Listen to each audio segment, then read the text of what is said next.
ಮಹಾಭಾರತದ ರಹಸ್ಯಗಳು. ಈ ಕಾರ್ಯಕ್ರಮದ ಪ್ರಾಯೋಜಕರು ಸಪ್ತಮ್ ತೈಲ, ಶುದ್ಧತೆಗೆ ಆದ್ಯತೆ.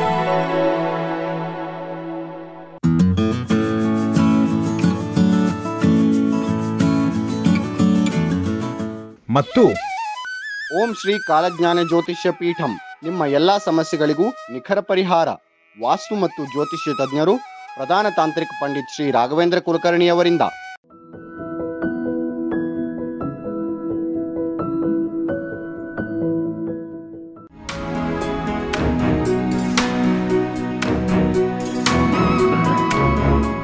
ಸ್ನೇಹಿತರೆ ನಮಸ್ಕಾರ. ಗೌರಿ ಶಕ್ಕಿ ಸ್ಟುಡಿಯೋದ ವಿಶೇಷ ಕಾರ್ಯಕ್ರಮ ಮಹಾಭಾರತ ರಹಸ್ಯಗಳು, ಸೀಕ್ರೆಟ್ಸ್ ಆಫ್ ಮಹಾಭಾರತ. ನಿಮಗೆಲ್ಲ ಆತ್ಮೀಯ ಸ್ವಾಗತ. ನಾನು ಗೌರಿ ಶಕ್ಕಿ. ಮಹಾಭಾರತದ ರಹಸ್ಯಗಳನ್ನು ತಿಳಿಸ್ಕೊಡೋದಕ್ಕೆ, ಮಹಾಭಾರತವನ್ನು ತಿಳಿಸ್ಕೊಡೋದಕ್ಕೆ, ಮಹಾಭಾರತದ ಆಳ ಹರಹು ಅಗಲ ಎಲ್ಲವನ್ನೂ ತಿಳಿಸ್ಕೊಡೋದಕ್ಕೆ ನಮ್ಮೊಂದಿಗೆ ಮತ್ತೊಂದು ಸಲ ಜಾಯ್ನ್ ಆಗಿದ್ದಾರೆ ವಿದ್ವಾನ್ ಜಗದೀಶ್ ಶರ್ಮಾ ಸಂಪ ಸರ್. ಬನ್ನಿ ಅವ್ರನ್ನ ಸ್ವಾಗತಿಸೋಣ. ಸರ್ ನಮಸ್ತೆ, ವೆಲ್ಕಮ್ ಟು ದ ಶೋ. ನಮಸ್ತೆ. ನಮಸ್ತೆ ಸರ್. ಸೊ ನಾವು ಕಳೆದ ಸಂಚಿಕೆಯಲ್ಲಿ ಯುದ್ಧವನ್ನು ಶುರು ಮಾಡಿದ್ದೀವಿ, ಅಥವಾ ಯುದ್ಧ ಕಾಂಡವನ್ನು ಶುರು ಮಾಡಿದ್ದೀವಿ. ಮೊದಲನೇ ದಿನ, ಬಟ್ ಮೊದಲನೇ ದಿನದ ಆರಂಭ ಆಗಿದೆ ಅಷ್ಟೇ, ಇನ್ನೂ ಮಧ್ಯಾಹ್ನ ಕೂಡ ಆಗಿಲ್ಲ ಅಂತ ಅನ್ಸುತ್ತೆ. ಯಾಕಂದರೆ ಯುದ್ಧನೇ ಶುರು ಆಗಿಲ್ಲ.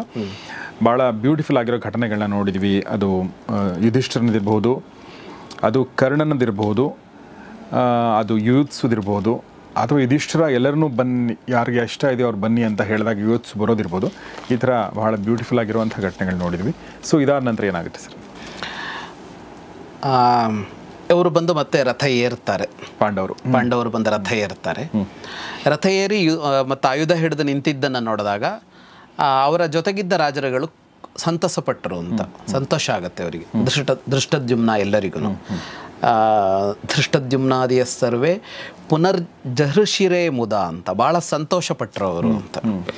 ಈ ಮಾತು ಯಾಕೆ ಉಲ್ಲೇಖಿಸ್ತಾ ಇದ್ದೀನಿ ಅಂದರೆ, ಒಂದು ಅನುಮಾನ ಅವರಿಗೂ ಕಾಡಿರಬೇಕು ಅಂತ ಅನ್ಸುತ್ತೆ. ಇವ್ರು ಎದ್ದು ಹೊರಟು ಕೂಡಲೇ ಆಡ್ತಾರೋ ಇವರು, ಇವರು ಮತ್ತೆ ಸಂಧಾನಕ್ಕೆ ಹೊರಟ್ರ ಅಥವಾ ರಾಜ್ಯ ಬೇಡ ಅನ್ನೋ ಥರದಲ್ಲಿ ಹೊರಟು ಬಿಟ್ರ ಇವರು. ಯಾಕೆಂದರೆ ಸಂಧಾನ ಅಂತ ಒಂದು ಮಾತು ಇಲ್ವಲ್ಲ, ಸಂಧಾನದಷ್ಟು ಬಾಗಿಲು ಮುಚ್ಚಿದೆ. ಏನಂದರೆ ಇವರು ರಾಜ್ಯ ಬೇಡ ಅಂತ ಹೇಳಿ ಇವರಷ್ಟಕ್ಕೆ ಹೋಗಬೇಕು ಅನ್ನೋದು ಬಿಟ್ಟು ಬೇರೆ ದಾರಿ ಇಲ್ಲ.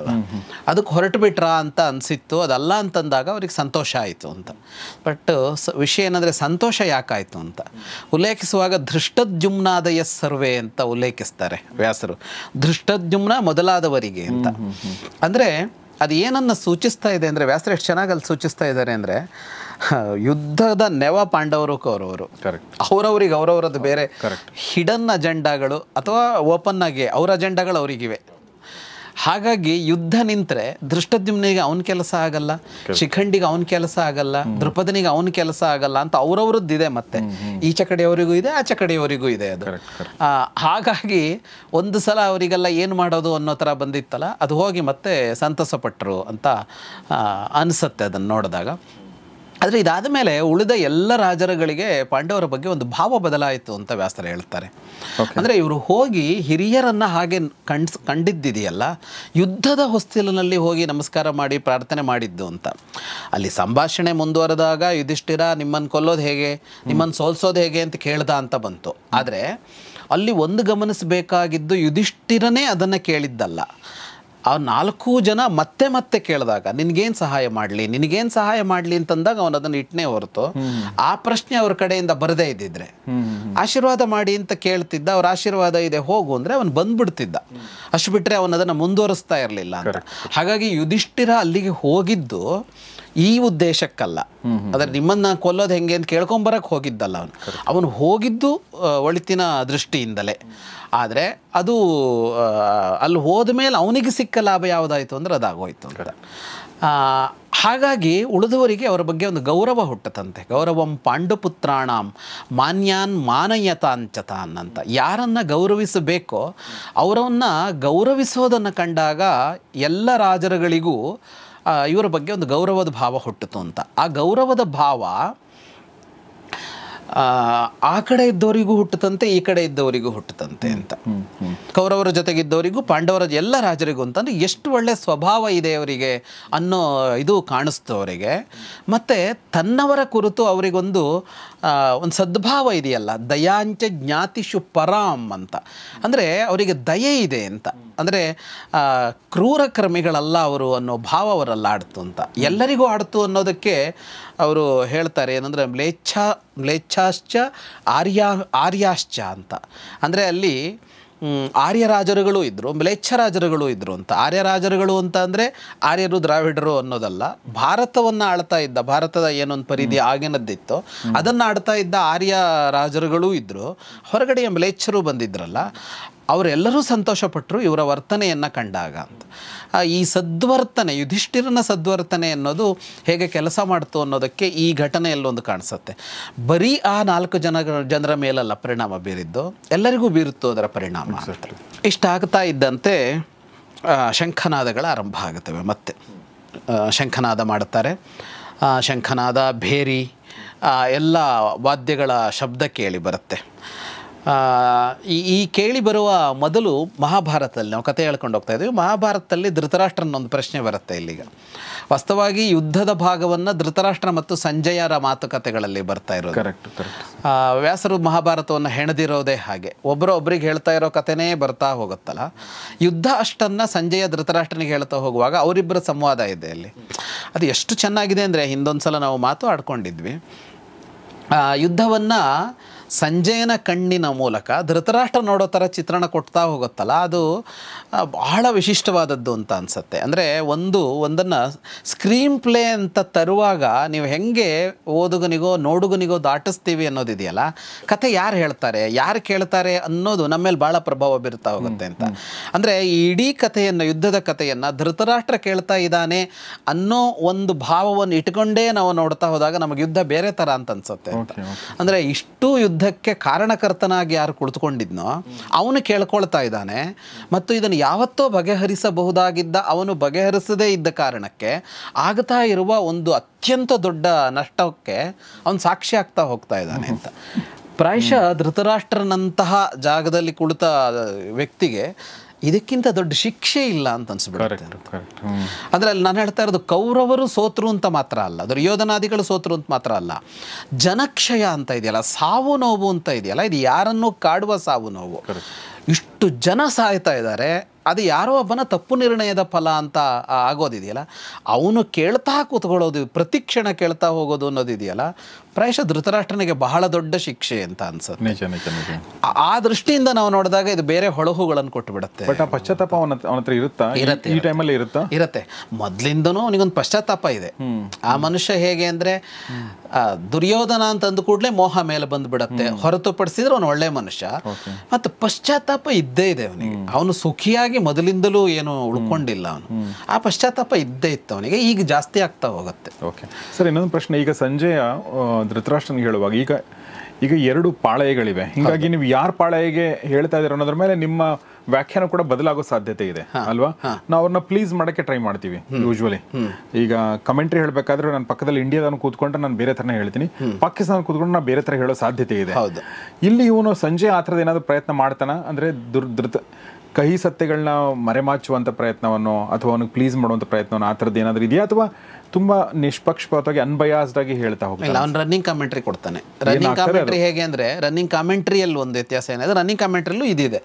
ಈಗ ಕ್ರಿಕೆಟಿನ ರನ್ನಿಂಗ್ ಕಾಮೆಂಟ್ರಿ ಕೊಡ್ತಾ ಇರುವಾಗ ನಮ್ಮವರೇ ಕೂತ್ಕೊಂಡು ಬೇರೆ ನಮ್ಮ ಭಾಷೆಗಳಲ್ಲಿ ಬರ್ತಾ ಇರುವಲ್ಲಿ ಅವರು ನಮ್ಮವರು ಅಂತ ಹೇಳ್ಕೊಂಡೇ ಹೋಗ್ತಾ ಇರ್ತಾರೆ.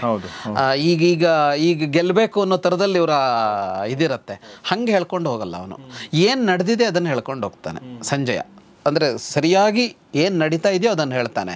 ಭಾಷೆ ಮಾತ್ರ ಧೃತರಾಷ್ಟ್ರನ ಭಾಷೆಯಲ್ಲೂ ಸಂಜಯನ ಭಾಷೆಯಲ್ಲೂ ನಮ್ಮವರು ಮತ್ತು ಪಾಂಡವರು ಅಂತಲೇ ಬರುತ್ತೆ. ಎಷ್ಟೋ ಸಲ ಕೌರವರು ಅಂತಲೇ ಹೇಳ್ತಾನೆ ಸಂಜಯ, ಆದರೆ ಎಷ್ಟೋ ಸಲ ನಮ್ಮವರು ಹೀಗೆ ಮಾಡಿದ್ರು, ಅದಕ್ಕೆ ಪಾಂಡವರು ಹೀಗೆ ಮಾಡಿದ್ರು ಅಂತ ಹೇಳ್ತಾನೆ. ಅದು ಬಿಟ್ಟು ಯಾವುದನ್ನು ಅಡಗಿಸಿಡಲ್ಲ ಅವನು, ಯಥಾವತ್ತಾಗಿ ಹೇಳ್ತಾನೆ, ನಡೆದಾಗೆ ಹೇಳ್ತಾನೆ.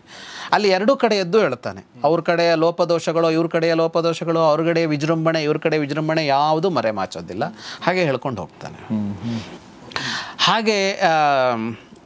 ಹಾಗಾಗಿ ನಾವು ಧೃತರಾಷ್ಟ್ರ ನೋಡ್ತಾ ಇದ್ದಾನೆ ಅನ್ನೋದನ್ನು ನೆನ್ಪಿಟ್ಕೊಂಡು ಹೋಗ್ತಾ ಇರೋದು ಒಳ್ಳೆಯದು ಅನ್ನೋದಕ್ಕೆ ಹೇಳಿದೆ. ಇಷ್ಟಾಗ್ತಾ ಇದ್ದಾಗೆ, ಅಂದರೆ ಯಾಕಿದಂತಂದೆ ಅಂದರೆ, ಅವನು ಹೇಳ್ತಾ ಹೋಗ್ತಾನಲ್ಲ ಹೀಗೆ, ಆಗ ಅವನು ಪ್ರಶ್ನೆ ಬರುತ್ತೆ ಧೃತರಾಷ್ಟ್ರನದ್ದು. ಯಾರು ಮೊದಲು ದಾಳಿ ಮಾಡಿದ್ರು ಅಂತ ಕೇಳ್ತಾನೆ, ಯಾರು ಮೊದಲು ಆಕ್ರಮಣ ಮಾಡಿದ್ರು ಅಂತ ಕೇಳ್ತಾನೆ. ಈಗ ಸನ್ನದ್ಧರಾಗಿ ನಿಂತ ಮೇಲೆ ಯಾರು ಮೊದಲು ಆಕ್ರಮಣ ಮಾಡಿದ್ರು ಅಂತ, ಫಸ್ಟ್ ಮೂವ್ ಯಾರದಾಗಿತ್ತು ಅಂತ ಧೃತರಾಷ್ಟ್ರ ಒಂದು ಪ್ರಶ್ನೆ ಕೇಳ್ತಾನೆ. ಅದಕ್ಕಾಗಿ ಹೇಳಿದೆ, ಆ ಮೊದಲ ಹೆಜ್ಜೆ ಅನ್ನೋದು ಸಂಜಯ ಹೇಳೋದು ಪಾಂಡವರು ಮುನ್ನುಗ್ಗಿದ್ರು ಅಂತ ಹೇಳ್ತಾನೆ. ಭೀಮನ ನೇತೃತ್ವದಲ್ಲಿ ಪಾಂಡವರು ಮುನ್ನುಗ್ಗಿದ್ರು ಅಂತ. ಪಾಂಡವರು ಮುನ್ನುಗ್ಗಿದ್ರು ಅಂತ ಹೇಳುವಾಗ ಭೀಮನ ನೇತೃತ್ವದಲ್ಲಿ ಪಾಂಡವರು ಮುಂದುವರೆದರು ಅಂತ, ದುರ್ಯೋಧನ ನೇತೃತ್ವದಲ್ಲಿ ಪ್ರತ್ಯಾಕ್ರಮಣಕ್ಕೆ ಇವರು ಮುಂದುವರೆದರು ಅಂತ. ಅಂದರೆ ಇಲ್ಲೊಂದು ಬಹಳ ಚೆನ್ನಾಗಿರೋದೇನೆಂದರೆ, ಎರಡರ ಸೇನಾಧಿಪತಿಗಳು ಬೇರೆ ಬೇರೆ, ಭೀಷ್ಮ ಮತ್ತು ಧೃಷ್ಟದ್ಯುಮ್ನ. ಓಕೆ. ಈ ಯುದ್ಧದ ಮುಂಚೂಣಿಯಲ್ಲಿರುವ ಇಬ್ಬರು ನಾಯಕರುಗಳು ಯಾರು ಅಂತ ಅಂದರೆ ಅಧಿಕೃತ ನಾಯಕರು ಅಂತ ಇರ್ತಾರಲ್ಲ, ಅಧಿಕೃತ ನಾಯಕರುಗಳಿಬ್ಬರು ವಿಷಯಕ್ಕೆ ಸಂಬಂಧಪಟ್ಟವರಲ್ಲ, ಅದರ ಆಚೆ ಈಚೆ ಇರೋರು, ಪೋಷಕ ಪಾತ್ರಗಳು ಅಂತ ಕರಿಬೇಕು. ಅಲ್ಲೊಬ್ಬ ಅಜ್ಜ, ಇಲ್ಲೊಬ್ಬ ಭಾವ, ಹೆಂಡತಿ ತಮ್ಮ, ಅವರಿಬ್ಬರು ಪಕ್ಷಾಧ್ಯಕ್ಷರು ಇದ್ದಂಗೆ. ಈಗ JP ನಡ್ಡಾ ಪಕ್ಷಾಧ್ಯಕ್ಷ, ಕೆಲಸ ಮಾಡೋದೆಲ್ಲ ನರೇಂದ್ರ ಮೋದಿ, ಅಮಿತ್ ಶಾ ಅಂದ್ರೆ ಅವರೇ ಡಿಸಿಷನ್ ತಗೋತಾರೆ. ಹೌದು. ಇವನು ಅದಕ್ಕೆ ಮಲ್ಲಿಕಾರ್ಜುನ್ ಖರ್ಗೆ ಅಧ್ಯಕ್ಷರಾಗಿರ್ತಾರೆ, ಇವರು ತಗೊಳ್ತಾ ಮಾತಾಡ್ತಾ ಇರ್ತಾರೆ ಅನ್ನೋ ಥರ. ಹಾಗಾಗಿ ಅಧಿಕೃತ ನಾಯಕರುಗಳು ಅವರಾಗಿರ್ತಾರೆ, ಆದರೆ ಉಳಿದಿದ್ದು ಇರುತ್ತಲ್ಲ. ಹಾಗಾಗಿ ಮುನ್ನುಗ್ಗಿದ್ದು ಭೀಮ ಮತ್ತು ದುರ್ಯೋಧನ, ಅರ್ಜುನ ಕೂಡ ಅಲ್ಲ ಇಲ್ಲಿ. ಅಲ್ಲಂತೂ ಬೇರೆಯವರು ಯಾರೂ ಇಲ್ವಲ್ಲ. ಅವರಿಬ್ಬರು ಮುಂದುವರಿತಾ ಇದ್ದ ಹಾಗೆ ತುಂಬ ಶಬ್ದಗಳು ಕೇಳಿಸತ್ತೆ ಅಲ್ಲಿ. ಯುದ್ಧದ ಶಬ್ದಗಳು ಅಂದರೆ ಒಂದು ಏನು ಸಮರ ವಾದ್ಯಗಳು. ಈ ಸಮರ ವಾದ್ಯಗಳನ್ನು ನಿರಂತರ ನುಡಿಸ್ತಾ ಇರ್ತಾರೆ ಅಂತ ಬರುತ್ತೆ ಉಲ್ಲೇಖ. ಅಂದರೆ ಅಲ್ಲಿ ಯಾರೋ ಕುಳಿತು ಆ ಸಮರ ವಾದ್ಯಗಳನ್ನು ನುಡಿಸಿ ಅವರನ್ನು ಉದ್ದೀಪನಗೊಳಿಸ್ತಾ ಇರ್ತಾರೆ. ಎರಡೂ ಪಕ್ಷದಲ್ಲೂ ಅದಕ್ಕಾದ ಜನ ಇರ್ತಾರೆ, ಅವರೆಲ್ಲರ ಕಡೆ ಜನ ಕುತ್ಕೊಂಡಿರ್ತಾರೆ, ಅವರು ಅದನ್ನು ಜೋರಾಗಿ ನುಡಿಸ್ತಾ ಇರ್ತಾರೆ. ಯಾಕೆ ಅಂತ ಪ್ರಶ್ನೆ ಬಂದರೆ ಇದು ಬಹಳ ಇದು ಬೇಕಾಗತ್ತೆ. ಇದು ಏನಂದರೆ, ಈಗ ಒಂದು ನೃತ್ಯ ಮಾಡಬೇಕು ಅಂತ ಅಂದಾಗ ಒಂದು ನೃತ್ಯದಲ್ಲಿ ಬಹಳ ಸಾವಧಾನವಾಗಿ ಒಂದು ಯಾವುದೋ ಭಾವರಸವನ್ನು ತೋರಿಸುವಾಗ ಒಂದು ಸಾವಧಾನವಾದ ಸಂಗೀತದ ಹಿನ್ನೆಲೆ ಬೇಕಾಗತ್ತೆ. ಆದರೆ ಹಿಂದ್ಗಡೆ ಜೋರಾಗಿ ಇದರ ಶಬ್ದ ಬರ್ತಾ ಹೋದರೆ, ಏನು ಈ ತಾಳವಾದ್ಯಗಳ ತರಹದ ಶಬ್ದಗಳು ಬರ್ತಾ ಹೋದರೆ ಎಲ್ಲರಿಗೂ ಕುಣಿಬೇಕು ಅಂತ ಅನ್ಸತ್ತೆ. ಈ ಸಾಧಾರಣವಾಗಿ ಎಲ್ಲಿ ಆ ಥರ ಡ್ಯಾನ್ಸ್ ಬೇಕೋ ಅಲ್ಲಿ ಜೋರಾಗಿ ಅಂತಹ ಶಬ್ದಗಳೇ ಬರೋ ಥರ ನೋಡ್ಕೊಳ್ತೀವಲ್ಲ, ಅದು ಮನುಷ್ಯನಿಗೊಂದು ಉತ್ಸಾಹ ಹುಟ್ಟಿಸತ್ತೆ. ಆವಾಗ ನೃತ್ಯಪರವನ್ನು ಮಾತ್ರ ಕುಣಿಯೋಲ್ಲ, ಎಲ್ಲರೂ ಕುಣಿತಾರೆ, ವಯಸ್ಸಾದವನು ಕುಣಿತಾನೆ, ಎಲ್ಲರೂ ಕುಣಿತಾರೆ. ಆ ಥರ ಅದು ಯಾವುದು ಮಾಡುತ್ತೆ ಅಂದರೆ, ತುಂಬ ಜೋರಾದ ಶಬ್ದಗಳನ್ನು ರಿದಮಿಕ್ಕಾಗಿ ನುಡಿಸಿದಾಗ, ಅಂದರೆ ಜೋರಾಗಿ ನುಡಿಯುವ ವಾದ್ಯಗಳನ್ನು ರಿದಮಿಕ್ಕಾಗಿ ನುಡಿಸಿದಾಗ ಒಂದು ಉತ್ಸಾಹ ಹುಟ್ಟುಕೊಳ್ಳುತ್ತೆ ಅಂತ. ಈ ಕೆಲಸವನ್ನು ಈ ಯುದ್ಧಗಳಲ್ಲಿ ಅವರು ಮಾಡ್ತಾ ಇದ್ರು. ಅದು ಶಾಂತವಾಗಿರುವ ಸಂದರ್ಭ ಬಹಳ ಕಡಿಮೆ ಇತ್ತು ಅಂತ ಹೇಳಬೇಕು. ಸೋಲ್ತಾ ಇದ್ರು, ಸ್ವಲ್ಪ ಹಿಮ್ಮೆಡ್ತಾ ಇದ್ರು ಅಂದ ಕೂಡಲೇ ಆ ವಾದ್ಯಗಳನ್ನು ಜೋರು ಮಾಡ್ತಾ ಇದ್ರು. ಆ ಕೆಲಸ ಆಗ್ತಾ ಇತ್ತು. ಇದರ ಜೊತೆಗೆ ಆನೆಗಳ ಘೀಂಕಾರ ಇರ್ತಾ ಇತ್ತು, ಕುದುರೆಗಳ ಹೇಷಾರವ ಇರ್ತಾ ಇತ್ತು, ರಥಗಳು ಹೋಗುವಾಗಿನ ಶಬ್ದಗಳು, ಆಮೇಲೆ ಅವರು ಸಿಂಹನಾದ ಮಾಡ್ತಾಯಿದ್ರು, ಘೋಷಣೆ ಮಾಡ್ತಾಯಿದ್ರು. ಸಿಂಹನಾದ ಅಂತ ಅಂದರೆ ಅಬ್ಬರಿಸ್ತಾ ಇದ್ರು ಇವರು ವೀರರು. ಆ ಅಬ್ಬರಿಸೋದು ಅದು ಅವರಿಗೆ ಒಂದು ಇದನ್ನು ತುಂಬಿಕೊಳ್ಳೋದಕ್ಕೂ ಬೇಕಾಗತ್ತೆ, ಮತ್ತು ಎದುರುಗಡೆಯವ್ರನ್ನ ಹೆದರಿಸೋದಕ್ಕೂ ಬೇಕಾಗತ್ತೆ. ಆ ಥರ ಧ್ವನಿಗಳನ್ನು ಮಾಡ್ತಾಯಿದ್ರು. ಹಾಗಾಗಿ ದೊಡ್ಡ ಶಬ್ದಗಳ ಕೋಲಾಹಲ ಇರ್ತಾ ಇತ್ತು ಅಲ್ಲಿ. ಅದರ ನಡುವೆ ಭೀಮ ಒಂದು ಸಿಂಹನಾದ ಮಾಡದ ಅಂತ ಬರುತ್ತೆ. ಅದು ಎಂಥ ಧ್ವನಿಯಾಗಿತ್ತು ಅವನದ್ದು ಅಂತ ಅಂದರೆ, ಅವನ ಧ್ವನಿಗೆ ಎಲ್ಲ ಶಬ್ದಗಳು ಅಡಗಿಬಿಟ್ಟವು ಅಂತ. ಅದು ಯಾವ ಪ್ರಮಾಣದಲ್ಲಿ ಅಂತ ಇದು ಮಾಡ್ತಾರೆ, ಸೈನಿಕರುಗಳೆಲ್ಲ ಹೆದರಿ ಬಿಟ್ಟರು ಅದಕ್ಕೆ ಅಂತ. ಅದರ ಜೊತೆಗೆ ಆ ಶಬ್ದಕ್ಕೆ ಹೆದರಿ ಆನೆಗಳು ಮತ್ತು ಕುದುರೆಗಳು ಇದ್ವಲ್ಲ, ಅವು ಮಲಮೂತ್ರ ವಿಸರ್ಜನೆ ಮಾಡ್ಕೊಂಡ್ಬಿಟ್ವು ಅಂತ ಬರುತ್ತೆ. ಅಷ್ಟು ಜೋರಾಗಿ ಅವನದ್ದೊಂದು ಸಿಂಹನಾದ ಬಂತು ಅಂತ. ಇದು ಏನು ಅಂತ ಅಂದರೆ, ಈ ಯುದ್ಧ ಅಂತ ಇದೆಯಲ್ಲ, ಅದರಲ್ಲಿ ಅತ್ಯಂತ ಉತ್ಸಾಹದಿಂದ ಯುದ್ಧ ಮಾಡುವನು ಭೀಮನೇ. 18 ದಿನದ ಯುದ್ಧದಲ್ಲಿ ನಮ್ಮ ಮುಂದೆ ಗೊತ್ತಾಗ್ತಾ ಹೋಗುತ್ತೆ. ಅತ್ಯಂತ ಉತ್ಸಾಹದಿಂದ ಮುನ್ನುಗ್ಗಿ ಯುದ್ಧ ಮಾಡೋದು ಭೀಮ. ಅವನಿಗೆ ಇದು ಜಾಸ್ತಿ. ಅವನು ಏನು ಸಮರಪ್ರಿಯ ಅನ್ನೋ ಥರ, ಯುದ್ಧ ಪ್ರಿಯ ಅನ್ನೋ ಥರ ಅವನಿಗೆ ಅದೊಂದು ಕ್ರೀಡೆ, ಅದು ಬಹಳ ಖುಷಿ ಪಡೋ ವಿಷಯ ಅವನಿಗೆ. ಹಾಗಾಗಿ ಅವನ ಈ ವರ್ತನೆಗಳೆಲ್ಲ ಕಡೆ ಕಾಣಿಸುತ್ತೆ. ಅವನ ಆಕಾರವೂ ದೊಡ್ಡದು, ಅವನ ಧ್ವನಿಯೂ ದೊಡ್ಡದು, ಅವನ ಉತ್ಸಾಹವೂ ಹೆಚ್ಚಿರೋದ್ರಿಂದ ಸಹಜವಾಗಿಯೇ ಭೀಮ ಭಯ ಹುಟ್ಟಿಸ್ಬಿಡ್ತಾನೆ ಅಂತ. ಹಾಗಿದ್ದ ಅವನು ಅಂತ ಇಲ್ಲಿ. ಈಗ ಇದಾಗ್ತಾ ಇದ್ದಂತೆ ಏನು ಅಂತ ಅಂದರೆ, ಭೀಮನ ನೇತೃತ್ವದಲ್ಲಿ ಮುಂದುವರೆದ್ರು ಅಂದರೆ ಭೀಮ ಮುಂಚೂಣಿಗೆ ಬಂದುಬಿಟ್ಟಿದ್ದ ಅಂತ. ಯಾವಾಗ ಭೀಮ ಮುಂಚೂಣಿಗೆ ಬಂದನೋ ಆಗ ದುರ್ಯೋಧನ ತನ್ನವ್ರನ್ನ ಕರ್ಕೊಂಡು ಅವನ ಮೇಲೆ ಮೊದಲ ದಾಳಿ ಮಾಡ್ತಾನೆ. ಮೊದಲ ಆಕ್ರಮಣ ಮಾಡೋದು ದುರ್ಯೋಧನ, ಅಂದರೆ ಶಸ್ತ್ರಪ್ರಯೋಗ ಮಾಡೋದು ಅವನು. ದುರ್ಯೋಧನ ದುರ್ಮುಖ, ದುಸ್ಸಹ, ಶಲ, ದುಶ್ಯಾಸನ, ದುರ್ಮರ್ಷಣ, ವಿವಿಂಶತಿ, ಚಿತ್ರಸೇನ, ವಿಕರ್ಣ, ಪುರುಮಿತ್ರ, ಜಯ, ಭೋಜ ಮತ್ತು ಸೋಮದತ್ತನ ಮಗ ಸೋಮದತ್ತಿ, ಇಷ್ಟೂ ಜನಗಳು ಒಂದೇ ಸಲ ಭೀಮನ ಮೇಲೆ ದಾಳಿ ಮಾಡ್ತಾರೆ. ಇವರ ದಾಳಿ ಅಂದರೆ ಈ ಯುದ್ಧದಲ್ಲಿ ನಾವು ಗಮನಿಸೋದೇನೆಂದರೆ ಪ್ರಮುಖವಾದ ಆಯುಧ ಬಿಲ್ಲು ಬಾಣಗಳೇ.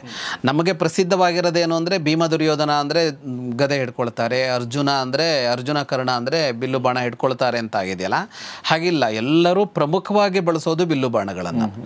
ಉಳಿದ ಆಯುಧಗಳನ್ನು ಬಳಸ್ತಾರೆ. ಕತ್ತಿ ಬಳಸ್ತಾರೆ, ಇದನ್ನು ಬಿಟ್ಟರೆ ಗದೆ ಬಳಸ್ತಾರೆ, ಕೊಡಲಿ ಬಳಸ್ತಾರೆ, ಗಂಡುಗೊಡಲಿ ಅಂತ ಹೇಳ್ತೀವಲ್ಲ, ಪರಶು ಅಂತ ಕರೆಯುತ್ತೆ, ಗಂಡುಗೊಡಲಿ ಅಂತ, ಅದನ್ನು ಬಳಸ್ತಾರೆ.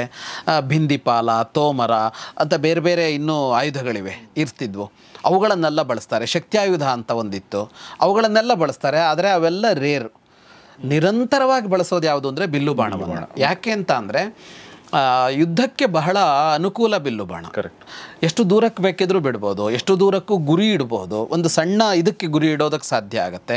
ಆಮೇಲೆ ಹಿಂದೆ ಬತ್ತಳಿಕೆ ಇರುತ್ತೆ, ಅಲ್ಲಿ ಬೇಕಷ್ಟು ಬಾಣಗಳಿರ್ತವೆ, ಹೀಗೆ ತೆಗೆದು ಹೊಡಿತಾ ಇರ್ಬೋದು. ಇವುಗಳ ಹಾಗಲ್ಲ.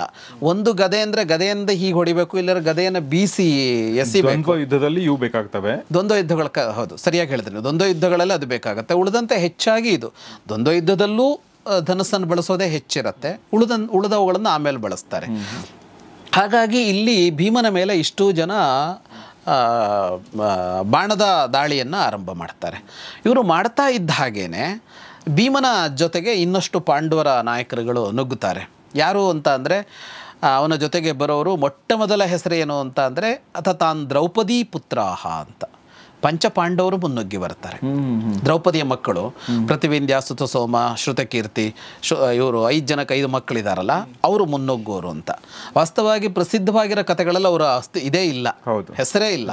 ಆದರೆ ಇಡೀ ಯುದ್ಧದಲ್ಲಿ ಅವರ ಬಹಳ ದೊಡ್ಡ ಕೊಡುಗೆ ಇದೆ. ಬಹಳ ಕೆಲಸ ಮಾಡ್ತಾರೆ, ಹಿಮ್ಮೆಟ್ಟದೆ ಮುನ್ನುಗ್ಗುತ್ತಾನೆ ಇರ್ತಾರೆ ಅವರು. ಹಾಗಾಗಿ ಭೀಮನ ಜೊತೆಗೆ ಅವ್ರು ಯಾವಾಗ ಅವ್ರು ಗುಂಪಾಗಿ ಬಂದ್ರೋ ಈಚೆ ಕಡೆ ಮುನ್ನುಗ್ಗೋದು ಯಾರು ಅಂದರೆ 5 ಜನ ಮಕ್ಕಳು. ಇವ್ರ ಜೊತೆಗೆ ಅಭಿಮನ್ಯು, ಸೌಭದ್ರಶ್ಚ ಮಹಾರಥ ಅಂತ ಅಭಿಮನ್ಯು ಬರ್ತಾನೆ, ನಕುಲ ಸಹದೇವರು ಬರ್ತಾರೆ, ಧೃಷ್ಟದ್ಯುಮ್ನ ಬರ್ತಾನೆ. ಹಾಗಾಗಿ 2 ಗುಂಪುಗಳ ನಡುವೆ ಈಗ ಯುದ್ಧ ಅನ್ನೋದು ಅಲ್ಲಿ ಆರಂಭ ಆಗತ್ತೆ. ಇಲ್ಲಿ ಬಹಳ ಇದಿರೋದೇನು ಅಂತ ಅಂದರೆ ಯುದ್ಧ ಆರಂಭಕ್ಕಿಂತ ಮೊದಲು ವ್ಯೂಹಗಳನ್ನು ರಚಿಸಿಕೊಳ್ತಾರೆ. ಒಂದು ವ್ಯೂಹ ಅಂತ, ಆ ವ್ಯೂಹ ಅಂದ ಒಂದು ಚಿತ್ರದ ಥರ ಇರುತ್ತೆ. ಅದು ಒಂದು ಚಿತ್ರದ ಥರ ಇರುತ್ತೆ. ಈಗ ಚಕ್ರವ್ಯೂಹ ಅಂದರೆ ಒಂದು ತರಹದ ವೃತ್ತಾಕಾರದ ಒಂದು ಕ್ರಮ. ಅದು ವೃತ್ತಾಕಾರದಲ್ಲಿ ಯಾರು ಎಲ್ಲಿ ನಿಲ್ಲಬೇಕು ಅನ್ನೋ ಥರ ಇರುತ್ತೆ. ಇಡೀ ವೃತ್ತವೇ ಮೂವ್ ಆಗಬೇಕಾಗತ್ತೆ, ಯಾರೋ ಒಬ್ಬ ಮೂವ್ ಆಗಬಾರ್ದು.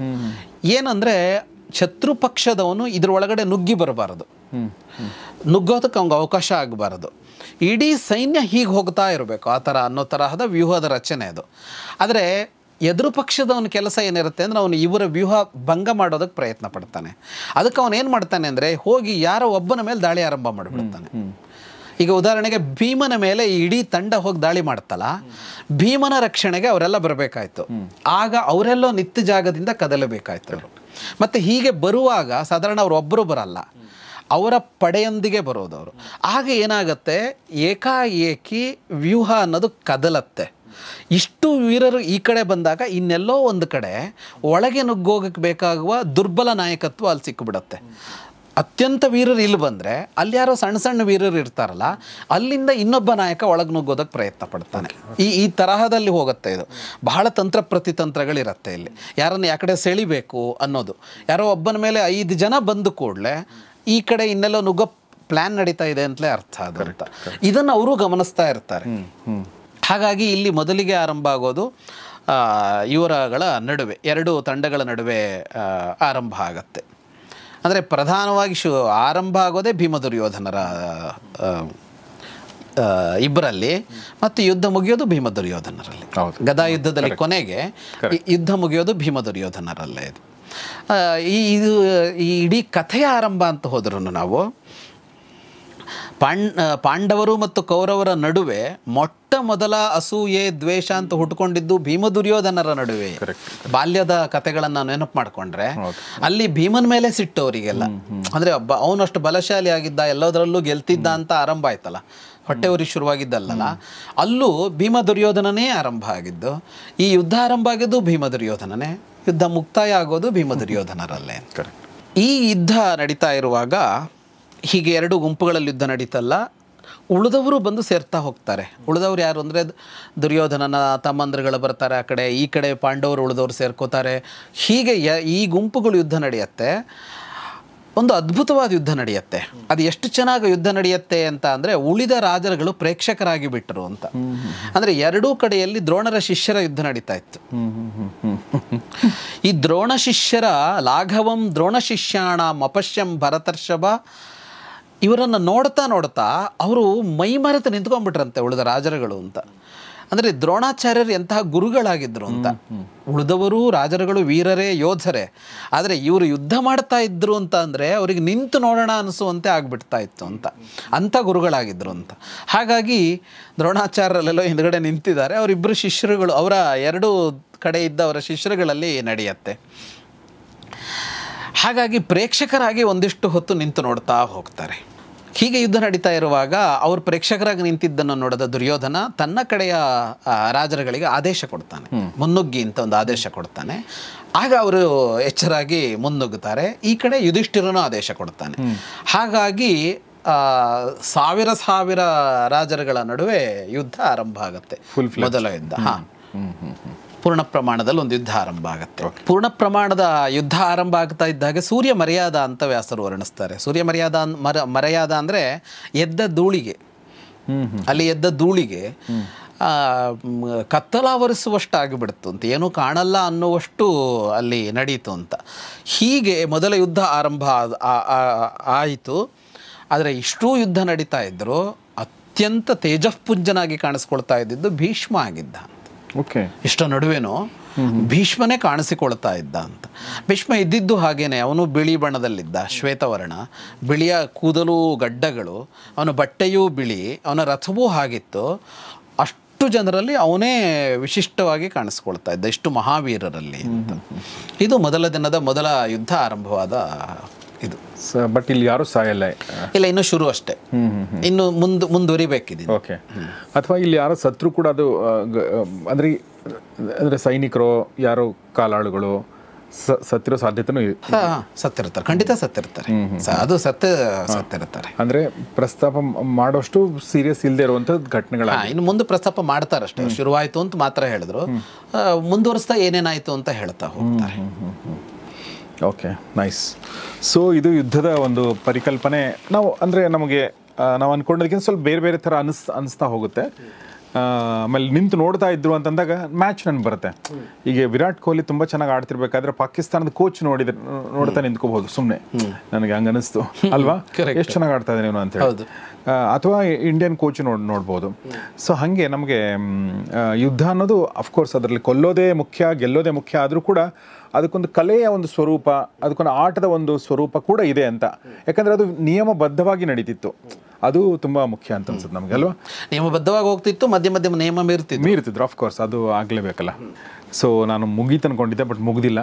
ಸೊ ಬಹುಶಃ ಒಂದು 30% ಆಗಿರ್ಬೋದು ಅಂತ ಅನಿಸುತ್ತೆ. ಅಷ್ಟೂ ಇಲ್ಲ. ಲಂಚ್ ಬ್ರೇಕ್ ಇರುತ್ತಾ ಸರ್? ಇಲ್ಲ, ಲಂಚ್ ಬ್ರೇಕ್ ಇಲ್ಲ. ಆಟ ಅಂದಾಗ ಲಂಚ್ ಬ್ರೇಕ್ ಇರುತ್ತೆ ಅಲ್ವಾ, ಅಥವಾ ಒಂದು ಆರ್ಟ್ ಅಂದಾಗೂ ಕೂಡ ಒಂದು ಲಂಚ್ ಬ್ರೇಕ್ ಇರುತ್ತೆ. ಇದು ಯುದ್ಧ ಹಿಂಗೆ ಲಂಚ್ ಬ್ರೇಕ್ ಇರಲ್ಲ. Sorry for the stupid question. But ನೀವು ಹೇಳ್ತಿರ್ಬೇಕಾದ್ರೆ ನನಗೆ ಯಾಕೆ ಹಂಗೆ ಅನ್ನಿಸ್ತೋ ಗೊತ್ತಿಲ್ಲ, ಇವರು ಅದಕ್ಕೂ ಒಂದು ನಿಯಮ ಮಾಡ್ಕೊಂಡಿದ್ದಾರಾ ಅಂತ ಹೇಳಿ. ಇವರು ಬೆಳಗ್ಗೆ ಜಾವ ಶುರು ಮಾಡಿಕೊಂಡು ಕರೆಕ್ಟ್ ಸೂರ್ಯಾಸ್ತ ಆಗ್ತಿದ್ದಂಗೆ ಮುಗಿಸ್ಬೇಕು. ಈ ಥರ ಎಲ್ಲ ಅವರು ರೂಲ್ಸ್ ಮಾಡ್ಕೊಂಡಿರುವಾಗ ಲಂಚ್ ಬ್ರೇಕ್ ಒಂದು ರೂಲ್ಸ್ ಲಂಚ್ ಬ್ರೇಕ್ ಮಾಡ್ಕೊಂಡಿಲ್ಲ ಅವರು. ಓಕೆ, ಸೂರ್ಯೋದಯದಿಂದ ಸೂರ್ಯಾಸ್ತದವರೆಗೂ ಯುದ್ಧ. ಓಕೆ, ನಾವು ಹಿಂದಿನ ಸಂಚಿಕೆಯಲ್ಲಿ ಯುದ್ಧ ಆರಂಭ ಆಗಿದ್ದನ್ನು ಗಮನಿಸಿದ್ವಿ. ಗುಂಪುಗಳಲ್ಲಿ ಆರಂಭ ಆಯಿತು ಅದು ಅಂತ. ಇದು ನಿಧಾನವಾಗಿ ದ್ವಂದ್ವ ಯುದ್ಧಕ್ಕೆ ತಿರ್ಕೊಳ್ಳುತ್ತೆ. ಈ ಯುದ್ಧದಲ್ಲಿ ಮುಖ್ಯವಾದದ್ದು ದ್ವಂದ್ವ ಯುದ್ಧ. ಅಂದರೆ ಎರಡು ಮಹಾವೀರರುಗಳು ಎದುರಾಗಿ ಯುದ್ಧ ಮಾಡಬೇಕು ಅನ್ನೋದೇ ಮುಖ್ಯ. ಹಿಂದಿನ ಸೈನ್ಯ ಅನ್ನೋದು ಇರತ್ತೆ ಇರಲ್ಲ ಅನ್ನೋದು ವಿಷಯ ಅಲ್ಲ. ಅಂದರೆ ಸೈನಿಕರೆಲ್ಲರನ್ನೂ ಸಾಯಿಸಬೇಕು ಕೊಲ್ಲಬೇಕು ಅನ್ನೋ ತರಹದ ಯುದ್ಧ ಅಲ್ಲ ಇದು. ನಾಯಕನನ್ನು ಕೊಲ್ಲಬೇಕು ಅನ್ನೋದಷ್ಟೇ ಯುದ್ಧ, ಅಥವಾ ನಾಯಕನನ್ನು ಸೋಲಿಸಬೇಕು ಅನ್ನೋದು ಮಾತ್ರ ಯುದ್ಧ. ನಾಯಕನನ್ನು ಸೋಲಿಸಬೇಕು ಆ ಥರನೂ ಇರುತ್ತಲ್ವ? ಹಾಂ, ಸಾಧಾರಣವಾಗಿ ನಾಯಕನೇ ಆಗಿರ್ತಾನೆ. ಉಳಿದಂತೆ ಇಡೀ ಗುಂಪು ನಾಯಕನ ಮೇಲೆ ಬೀಳೋದು ಇದೆ, ಬರುತ್ತೆ. ಅದು ಮುಂದೆ ಸ್ವಲ್ಪ ಅಪರೂಪದಲ್ಲಿರುತ್ತೆ ಅದು. ಉಳಿದಂತೆ ನಾಯಕ ಎದುರಾಗುತ್ತಾರೆ. ಒಂದು ತಂಡದ ಯಾರೋ ಒಬ್ಬ ಲೀಡ್ ಮಾಡೋನು ಇಲ್ದೇ ಸೈನ್ಯ ಮುಂದೆ ಬರೋದಿಲ್ಲ ಅನ್ನೋ ಥರ ಇರುತ್ತೆ. ಹಾಗಾಗಿ ನಾಯಕರುಗಳ ದ್ವಂದ್ವ ಯುದ್ಧ ಆರಂಭ ಆಗುತ್ತೆ. ಈ ದ್ವಂದ್ವ ಯುದ್ಧ ಅನ್ನೋದೇ ಬಹಳ ಮುಖ್ಯವಾದ ಇನ್ನೊಂದು ಕಾರಣ ಏನು ಅಂತ ಅಂದರೆ, ಸಮಸಮ ವೀರರು ಎದುರಾಗುತ್ತಾರೆ. ಸಾಧಾರಣವಾಗಿ ಸಮಸಮ ವೀರರು ಎದುರಾಗುತ್ತಾರೆ. ಒಬ್ಬ ಅತ್ಯಂತ ಸಾಮರ್ಥ್ಯದವನ ಎದುರಿಗೆ ಇನ್ನೊಬ್ಬ ಸಾಮರ್ಥ್ಯ ಕಡಿಮೆ ಇರೋವನು ಹೋಗಲ್ಲ. ಒಂದೊಮ್ಮೆ ಸಿಕ್ಕಾಕೊಂಡ್ಬಿಡ್ತಾರೆ ಕೆಲವು ಸಲ, ಅಥವಾ ಅವ್ರು ಬೇಕಂತಲೇ ಅವನನ್ನು ಹಿಡಿಯಕ್ಕೆ ಹೋಗ್ತಾರೆ. ಆಗ ಅವನ ರಕ್ಷಣೆಗೆ ಉಳಿದವರು ಧಾವಿಸ್ತಾರೆ. ಈ ಥರ ಬಹಳ ಆಚೆ ಈಚೆ ಎಲ್ಲ ಗಮನಿಸ್ತಾನೆ ಯುದ್ಧ ಮಾಡುತ್ತಾ ಹೋಗ್ತಾರೆ. ದ್ವಂದ್ವ ಯುದ್ಧ ಆರಂಭ ಆಗುತ್ತೆ. ಮೊದಲ ದ್ವಂದ್ವ ಯುದ್ಧ ಆರಂಭ ಆಗೋದು ಭೀಷ್ಮನಿಂದ. ಭೀಷ್ಮ ದ್ವಂದ್ವ ಯುದ್ಧ ಅಂದ್ರೆ ಇಬ್ಬರು ಮುಖಾಮುಖಿ ಆಗೋತಾನೆ, ಇಬ್ಬರು ಮುಖಾಮುಖಿ ಆಗ್ತಾರೆ, ಇಬ್ಬರ ತುಕಡಿಗಳು ಮುಖಾಮುಖಿ ಆಗ್ತವೆ. ಈಗ ಒಬ್ಬನ ಜೊತೆಗೆ ಸಾವಿರಾರು ಸೈನಿಕರು, ಅಶ್ವದಳ, ಗಜದಳ, ಅವರುಗಳೆಲ್ಲರೂ ಬರ್ತಾರೆ. ಎರಡು ರಥ ಮಾತ್ರ ಬರೋದಿಲ್ಲ. ಅಲ್ಲಿ ಹೇಗಿರುತ್ತೆ ಅಂದರೆ, ರಥಕ್ಕೆ ಸಾರಥಿ ಇರ್ತಾನೆ, ರಥರಕ್ಷಕರು ಅಂತ ಸುತ್ತ ಇರ್ತಾರೆ, ಪದಾತಿಗಳು ಇರ್ತಾರೆ, ಅಂದರೆ ಆ ರಥದ ಸುತ್ತ ಇರ್ತಾರೆ. ಅದಲ್ಲದೆ ಒಂದು ರಥ ಅಂತಂದರೆ ಅದರ ಸುತ್ತ ಅಶ್ವದಳ ಇರುತ್ತೆ. ಅದರ ಸುತ್ತ ಒಬ್ಬ ವೀರ ಅಂತಂದರೆ ಅವನ ಸುತ್ತ ಒಂದು 4-5 ಮಹಾವೀರರು ಇರ್ತಾರೆ. ಮತ್ತು ಅದರ ಸುತ್ತ ಹೀಗಿರುತ್ತೆ ಅವರ ಕ್ರಮಗಳು ಅಂತ. ಹಾಗಾಗಿ ದ್ವಂದ್ವ ಯುದ್ಧ ಅಂದರೆ ಎರಡು ತಂಡ ಮೂವ್ ಆಗುತ್ತೆ ಅಂತಲೇ ಲೆಕ್ಕ. ಹಾಗಾಗಿ ಮೊದಲು ಮುನ್ನುಗ್ಗೋದು ಭೀಷ್ಮ. ಧನಸ್ಸನ್ನು ಹಿಡಿದು ಮುಂದೆ ನುಗ್ಗುತ್ತಾನೆ. ಕಾಲದಂಡದಂಥ ಒಂದು ಧನಸ್ಸನ್ನು ಹಿಡಿದು ಅರ್ಜುನನ ಕಡೆಗೆ ಹೊರಡ್ತಾನೆ ಭೀಷ್ಮ. ಇಲ್ಲೂ ಇದೆ ಏನು ಅಂತ ಅಂದರೆ, ಮೊದಲು ಯಾರನ್ನ ಸೋಲಿಸಬೇಕು ಯುದ್ಧ ಗೆಲ್ಲುವಾಗ ಅನ್ನೋದು ಭೀಷ್ಮನಿಗೆ ಗೊತ್ತಿದೆ. ಭೀಮ ದುರ್ಯೋಧನರಲ್ಲಿ ಇದ್ದಿದ್ದು ಪರಸ್ಪರ ಸಿಟ್ಟು, ಅದಕ್ಕೆ ಮುನ್ನುಗ್ಗುತ್ತಾ ಇದ್ದಾರೆ ಅವರು. ದುರ್ಯೋಧನ ಭೀಮನ ಮೇಲೆ ಎರಗಿ ಹೋಗೋದು ಭೀಮನ ಮೇಲಿರುವ ಅವನ ಬಹಳ ಹಾಗೆತನ ಇದೆಯಲ್ಲ ಆ ಕಾರಣಕ್ಕೆ ಅಂತ. ಆದರೆ ಭೀಷ್ಮನಿಗೆ ಗೊತ್ತು ಯಾರನ್ನ ಇಲ್ಲಿ ನಾನು ಎದುರಿಸಬೇಕಾಗಿದೆ ಅಂತ. ಅಂದರೆ ಯಾರು ಸೋತರೆ ಯುದ್ಧ ಸೋಲತ್ತೆ ಅಂತ, ಪಾಂಡವರ ಕಡೆ ಅಂತ. ಹಾಗಾಗಿ ಅವನು ಅರ್ಜುನನ ಕಡೆಗೆ ಧಾವಿಸ್ತಾನೆ. ಯಾಕೆ ಅರ್ಜುನನ ಕಡೆಗೆ ಅಂದರೆ, ನಾವು ಹಿಂದಿನ ಕಥೆಗಳನ್ನೆಲ್ಲ ನೋಡಿದ್ವಿ, ಅವನಲ್ಲಿ ಮಹಾಸ್ತ್ರಗಳಿವೆ ಅರ್ಜುನನಲ್ಲಿ. ಅದು ಬೇರೆ ಅಲ್ಲಿರುವ ಯಾರಲ್ಲೂ ಇಲ್ಲ. ಮಹಾಸ್ತ್ರಗಳು ಯಾವುದು ಅಂದರೆ, ಅವನು ದೇವಲೋಕಕ್ಕೆ ಹೋಗಿ ಪಡ್ಕೊಂಡು ಬಂದಿರೋ ಅಂಥದ್ದು, ಶಿವ ಕೊಟ್ಟಂಥ ಅಸ್ತ್ರಗಳು ಇವೆಲ್ಲ ಇದೆಯಲ್ಲ. ಹಾಗಾಗಿ ಅರ್ಜುನ ಬೇರೆನೇ, ಉಳಿದವರು ಬೇರೆನೇ ಅನ್ನೋ ಥರನೇ ಇದೆ ಅಲ್ಲಿ. ಅರ್ಜುನನ ಹತ್ರ ಇರೋ ಇದು ಯಾರ ಹತ್ರನೂ ಇಲ್ಲ ಅಂತ. ಹಾಗಾಗಿ ಈಗ ಹೋಗಿ ಬದಿಗೆ ಸರಿಸ್ಬೇಕಾಗಿರೋದು ಅವನನ್ನೇ. ಅವನೇನಾದರೂ ಬೇರೆ ಕಡೆಗೆ ತಿರುಗಿಬಿಟ್ರೆ ಅವನು ಒಂದೇ ಸಲ ಏನು ಬೇಕಾದ್ರೂ ಮಾಡಿಬಿಡ್ತಾನೆ, ಅವನನ್ನು ತಡಿಬೇಕಾಗತ್ತೆ ಅಂತ. ಹಾಗಾಗಿ ಭೀಷ್ಮ ನುಗ್ಗುತ್ತಾನೆ. ಅವನು ಅರ್ಜುನನು ಮುನ್ನುಗ್ಗಿ ಬರ್ತಾನೆ, ಗಾಂಡೀವವನ್ನು ಹಿಡಿದು ಇವನೆದುರಿಗೆ ಬರ್ತಾನೆ. ಇಬ್ಬರೂ ಮುನ್ನುಗ್ಗುವಾಗ ಪರಸ್ಪರ ವಧೈಷಿಣವು ಅಂತ ಹೇಳ್ತಾರೆ. ಅಂದರೆ ಸುಮ್ಮನೆ ಯುದ್ಧಕ್ಕೇನು ಬರಲಿಲ್ಲ ಅವರಿಬ್ಬರು ಅಂತ. ಅಂದರೆ ಇವತ್ತು ಅರ್ಜುನನ ಮುಗಿಸ್ತೀನಿ ಅಂತಲೇ ಭೀಷ್ಮ ಮುನ್ನುಗ್ಗಿದ್ದು, ಇವತ್ತು ಭೀಷ್ಮನನ್ನು ಕೊಲ್ತೇನೆ ಅಂತಲೇ ಅರ್ಜುನ ಮುನ್ನುಗ್ಗಿದ್ದು ಅಂತ. ಅಂದರೆ ಗಮನಿಸಬೇಕಾಗಿರೋದು ಏನು ಅಂತ ಅಂದರೆ, ಅರ್ಜುನನಿಗೆ ಭೀಷ್ಮನ ಮೇಲಿರೋ ಗೌರವ, ಭೀಷ್ಮನಿಗೆ ಅರ್ಜುನನ ಮೇಲಿರೋ ಪ್ರೀತಿ, ಇವುಗಳೆಲ್ಲ ಯುದ್ಧದಲ್ಲಿ ಬರ್ತಾ ಇರಲಿಲ್ಲ ಅಂತ, ಯುದ್ಧ ಆರಂಭ ಮಾಡಿದಾಗ ಅಂತ. ಹಾಗೆ ಮೋಸ ಮಾಡ್ತಾ ಇರಲಿಲ್ಲ ಅಂತ. ಈಗ ಭೀಷ್ಮ ಕೌರವರಿಗೆ ಮೋಸ ಮಾಡ್ದ ಅಂತ ಯೋಚನೆ ಮಾಡ್ತೀವಲ್ಲ, ಹಾಗೆಲ್ಲ ಮೋಸ ಮಾಡ್ತಾ ಇರಲಿಲ್ಲ. ಇಲ್ಲಿದ್ದ ನೀನು ಮುಗಿಸ್ತೇನೆ ಅನ್ನೋ ಥರದಲ್ಲೇ ನುಗ್ಗುತ್ತಾ ಇದ್ದಿದ್ದು ಅಂತ. ಆ ತರಹದಲ್ಲಿ ಇಬ್ಬರದ್ದು ಆರಂಭ ಆಗುತ್ತೆ. ಭೀಷ್ಮ ಅರ್ಜುನನ ಮೇಲೆ ಬಾಣಪ್ರಯೋಗ ಮಾಡ್ತಾನೆ. ಆದರೆ ಅರ್ಜುನನ ಅದರಿಂದ ವಿಚಲಿತನಾಗೋದಿಲ್ಲ. ಅದಕ್ಕೆ ಪ್ರತಿಯಾಗಿ ಅರ್ಜುನ ಮಾಡ್ತಾನೆ, ಅದಕ್ಕೂ ಕೂಡ ಭೀಷ್ಮನು ವಿಚಲಿತನಾಗೋದಿಲ್ಲ. ಹೀಗೆ ಒಂದು ದ್ವಂದ್ವ ಯುದ್ಧ ಅವರಿಬ್ಬರ ನಡುವೆ ಆರಂಭ ಆಗುತ್ತೆ. ಇವರಿಬ್ಬರ ನಡುವೆ ಒಂದು ದ್ವಂದ್ವ ಯುದ್ಧ ಆರಂಭ ಆದರೆ, ಇದೊಂದು ಯುದ್ಧದ ಇದನ್ನು ಹೇಳಿದೆ ನಾನು ಉದ್ದೇಶ. ಭೀಷ್ಮನಿಗೆ ಅರ್ಜುನನ ಮೇಲೆ ಇದೆ ಕಣ್ಣು ಅಂತ. ಆ ಕಡೆಯಲ್ಲಿ ಸಾತ್ಯಕಿ ಮತ್ತು ಕೃತವರ್ಮರ ನಡುವೆ ಆರಂಭ ಆಗತ್ತೆ. ಸಾತ್ಯಕಿ ಮತ್ತು ಕೃತವರ್ಮ ಇಬ್ಬರ ನಡುವೆ ಇನ್ನೊಂದು ದ್ವಂದ್ವ ಯುದ್ಧ ಆರಂಭ ಆಗತ್ತೆ. ಇಲ್ಲೊಂದು ವಿಚಿತ್ರ ಇದೆ. ಸಾತ್ಯಕಿ ಕೃತವರ್ಮ ಇಬ್ಬರು ಯಾದವರು, ಓಕೆ. ಕೃಷ್ಣನ ಕಡೆಯವರು. ಕೃತವರ್ಮ ನಾರಾಯಣಿ ಸೇನೆಯ ಸೇನಾಧಿಪತಿಯಾಗಿ ಆ ಕಡೆಗೆ ಹೋಗಿದ್ದಾನೆ. ಸಾತ್ಯಕಿ ಈ ಕಡೆಗಿದ್ದಾನೆ. ಸಾತ್ಯಕಿ ಕೌರವರ ಕಡೆಯವನಲ್ಲ ಬೇಸಿಕ್. ಅಲ್ಲ, ಸಾತ್ಯಕಿ ಕೃಷ್ಣನ ಕಡೆಯವನು, ಯಾದವರು. ಅವನು ಇವ್ರ ಜೊತೆಗೆ ಪಾಂಡವರ ಪರವಾಗಿದ್ದಾನೆ, ಅವನು ಬಂದಿದ್ದಾನೆ. ಯಾಕೆ ಅಂದರೆ ಅವನು ಅರ್ಜುನನ ಶಿಷ್ಯ. ಸಾತ್ಯಕಿ ಅರ್ಜುನನಿಂದಲೇ ಕಲ್ತಿದ್ದವನು. ಅವನು ಈ ಕಡೆಗೆ ಬಂದಿದ್ದಾನೆ. ಅವರಿಬ್ಬರು ಯಾದವರು. ಆದರೆ ಪರಸ್ಪರ ಸಾತ್ಯಕಿ ಕೃತವರ್ಮರಿಗೆ ಚೆನ್ನಾಗಿಲ್ಲ. ಒಂದೇ ಗುಂಪಿನವರಾದರೂ ಬೇರೆ ಯುದ್ಧ ಎಲ್ಲ ಒಟ್ಟಿಗೆ ಮಾಡ್ತಾ ಇದ್ರು, ಅವರಿಬ್ಬರಿಗೆ ಚೆನ್ನಾಗಿಲ್ಲ. ಆಗ ಅವರಿಬ್ಬರು ಮುಖಾಮುಖಿ ಆಗ್ತಾರೆ ಅಂತ. ನಿಮಗೆ ಇದನ್ನು ಇನ್ನೂ ಸುಲಭವಾಗಿ ಅರ್ಥ ಮಾಡ್ಕೊಳ್ಳೋಕೆ ಹೋಗೋದಾದರೆ, ದೇಶಗಳ ನಡುವೆ ಕ್ರಿಕೆಟ್ ಮ್ಯಾಚ್ ನಡೆಯುವಾಗ ಎಲ್ಲ ಒಟ್ಟಿಗೆ ಎದುರಿಸ್ತಾರೆ. ಆದರೆ ಅವರವ್ರ ನಡುವೆ ಹೆಂಗಿದೆ ಅನ್ನೋದು ಗೊತ್ತಾಗೋದು ಯಾವಾಗ ಅಂತ ಅಂದರೆ IPL ಬರಬೇಕು. IPL ಬಂದಾಗ ಒಂದೇ ದೇಶದವರೇ ಆ ಕಡೆ ಈ ಕಡೆ ಆಗ್ತಾರಲ್ಲ, ಆಗ ಒಬ್ಬರನ್ನ ಕೊಂಡ್ರೆ ಒಬ್ರಿಗೆ ಎಷ್ಟು ಸಿಟ್ಟಿದೆ ಅಂತ ಗೊತ್ತಾಗುತ್ತೆ. ವಿದೇಶಿ ಆಟಗಾರರಿಗಿಂತಲೂ ಹೆಚ್ಚು ಸಿಟ್ಟು ಇವರಿಗೆ ಸ್ವದೇಶಿ ಆಟಗಾರರ ಮೇಲೆ ಇರುತ್ತೆ. ಸ್ವದೇಶಿ ಬೌಲರ್ ಮೇಲೆ ಇರುತ್ತೆ, ಇಲ್ಲ ಬ್ಯಾಟರ್ ಮೇಲೆ ಇರುತ್ತೆ ಅನ್ನೋ ಥರ ಅಂತ. ಹಾಗೆ ಇಲ್ಲಿ ಸಾತ್ಯಕಿ ಕೃತವರ್ಮರು ಎದುರಾಗುತ್ತಾರೆ. ಎರಡನೇ ಜೋಡಿ ಸಾತ್ಯಕಿ ಕೃತವರ್ಮರದ್ದು. ಇಬ್ಬರ ಬಾಣಪ್ರಯೋಗಗಳು ಜೋರಾಗಿ ಆರಂಭ ಆಗತ್ತೆ. ಯುದ್ಧ ಹೇಗೆ ನಡೆಯುತ್ತೆ ಅಂತ ಮುಂದೆ ಬರುತ್ತೆ. ಯಾರ್ಯಾರು ಶುರು ಮಾಡಿದ್ರು ಅಂತ ಹೇಳ್ತಾ ಹೋಗ್ತಾ ಇದ್ದಾರೆ ಮೊದಲು. ಇನ್ನೊಂದು ಕಡೆಯಲ್ಲಿ ಅಭಿಮನ್ಯು ಮತ್ತು ಬೃಹದ್ಬಲನ ನಡುವೆ ಆರಂಭ ಆಗತ್ತೆ. ಬೃಹದ್ಬಲ ಅಂತ ಅವನು ಕೋಸಲದ ರಾಜ. ಕೋಸಲ ಅಂದರೆ ಈಗಿನ ಅಯೋಧ್ಯೆ ಇದೆಯಲ್ಲ, ಅದು ಕೋಸಲ ರಾಜ ಆಗಿತ್ತು. ಹಿಂದೆ 2 ಕೋಸಲ ಇದೆ ಇದರಲ್ಲಿ. ಇವನು ಯಾವ ಕೋಸಲ ಅಂತ ಗೊತ್ತಿಲ್ಲ. ಕೌಸಲ್ಯೆಯ ನಾಡು ಕೋಸಲವೇ ಅಂತ 2 ಕೋಸಲಗಳಿದ್ವು ಅಲ್ಲಿ. ಬೃಹದ್ಬಲ ಮತ್ತು ಅಭಿಮನ್ಯುವಿನ ನಡುವೆ ಇನ್ನೊಂದು ದ್ವಂದ್ವ ಯುದ್ಧ ಆರಂಭ ಆಗುತ್ತೆ. ಅಂದರೆ ಯುದ್ಧ ಆರಂಭ ಆದಾಗ ನಾವು 2 ಗುಂಪುಗಳು ಸೇರಿದ್ದನ್ನು ಗಮನಿಸಿದ್ವಿ. ಭೀಮನ ಕಡೆ ಒಂದು, ದುರ್ಯೋಧನ ಕಡೆ ಒಂದು. ನಿಧಾನವಾಗಿ ಒಬ್ಬೊಬ್ಬನ ಸೆಳ್ಕೊಂಡು ಒಬ್ಬೊಬ್ಬನ ಕಡೆಗೂ ಹೋಗಿ ಹಾಗೆ ಯುದ್ಧಗಳು ತಿರುಗ್ತಾ ಹೋಗ್ತಿದೆ. ಅಭಿಮನ್ಯು ಅವನ ಧ್ವಜವನ್ನು ತುಂಡರಿಸ್ತಾನೆ, ಬೃಹದ್ಬಲನ. ಈ ಧ್ವಜವನ್ನು ತುಂಡರಿಸೋದು ಅನ್ನೋದು ಯುದ್ಧದಲ್ಲಿ ಒಂದು ಬಹಳ ದೊಡ್ಡ ವಿಷಯ. ಇಲ್ಲಿ ಎಲ್ಲ ರಥಗಳಿಗೂ ಧ್ವಜ ಇರುತ್ತೆ, ಅವರವರದ್ದೇ ಆದ ಧ್ವಜಗಳಿರುತ್ತವೆ. ಬೇರೆ ಬೇರೆ ಧ್ವಜ ಬೇರೆ ಬೇರೆ ಇರುತ್ತೆ. ಆ ಧ್ವಜ ಒಂದು ದೊಡ್ಡ ಸ್ತಂಭದಲ್ಲಿರುತ್ತೆ. ಸುಮ್ಮನೆ ನಾವು ರಥದಲ್ಲಿ ನೋಡ್ತೀವಲ್ಲ ಹಾಗೆ ಹಿಂಗೆ ಸುಮ್ಮನೆ ಹಾರಾಡ್ತಾ ಇರಲ್ಲ, ಅದನ್ನು ತುಂಡರ್ಸೋಕ್ಕಾಗೋದಿಲ್ಲ. ಅಂದರೆ ಒಂದು ಬಂಗಾರದ ಹೊದಿಕೆ ಇರುವ ಕಬ್ಬಿಣದ ಸ್ತಂಭವು ಆ ಥರದ್ದೇನೋ ಸ್ತಂಭಗಳಲ್ಲೆಲ್ಲ ಇರುತ್ತೆ, ಅದು ಮೇಲಿರುತ್ತೆ. ಅದು ಅವರು ಧ್ವಜವನ್ನು ಕಾಪಾಡಿಕೊಂಡೇ ಯುದ್ಧ ಮಾಡ್ತಾ ಇರ್ತಾರೆ. ಧ್ವಜ ಯಾರೋ ಒಬ್ಬ ಛೇದಿಸಿದ ಅಂದರೆ ಅದು ಈಗೋಗ ಪೆಟ್ಟು. ಹಾಗಾಗಿ ಇವ್ರ ಕೆಲಸ ಏನಂದರೆ, ಒಂದು ಧ್ವಜ ತುಂಡರಿಸೋದಕ್ಕೆ ಹೋಗ್ತಾರೆ, ಎರಡನೆಯದ್ದು ಸಾರಥಿ ಮೇಲೆ ದಾಳಿ ಮಾಡ್ತಾರೆ. ಯಾಕೆಂದರೆ ಸಾರಥಿಗೆ ಪೆಟ್ಟಾದರೆ, ಸಾರಥಿ ಸತ್ತೋದ್ರೆ ಅವ್ರ ರಥ ಮುಂದುವರಿಯೋಲ್ಲ. ಹಾಗಾಗಿ ಅವನ ಕೈಗೆ ಸಿಕ್ತಾನೆ ಅಂತ, ಅವನ ಮೇಲೆ ದಾಳಿ ಮಾಡೋದು ಸುಲಭ ಅಂತ ಇವನು ಮೊದಲು ಅದೇ ಕೆಲಸ ಮಾಡ್ತಾನೆ. ಅಭಿಮನ್ಯು ಅವನ ಧ್ವಜವನ್ನು ತುಂಡರಿಸ್ತಾನೆ. ಅದರ ಮುಂದಿನ ಹಂತದಲ್ಲಿ ಅವನ ಸಾರಥಿಯನ್ನು ಕೊಲ್ತಾನೆ, ಬಾಣ ಬಿಟ್ಟು ಕೊಲ್ತಾನೆ.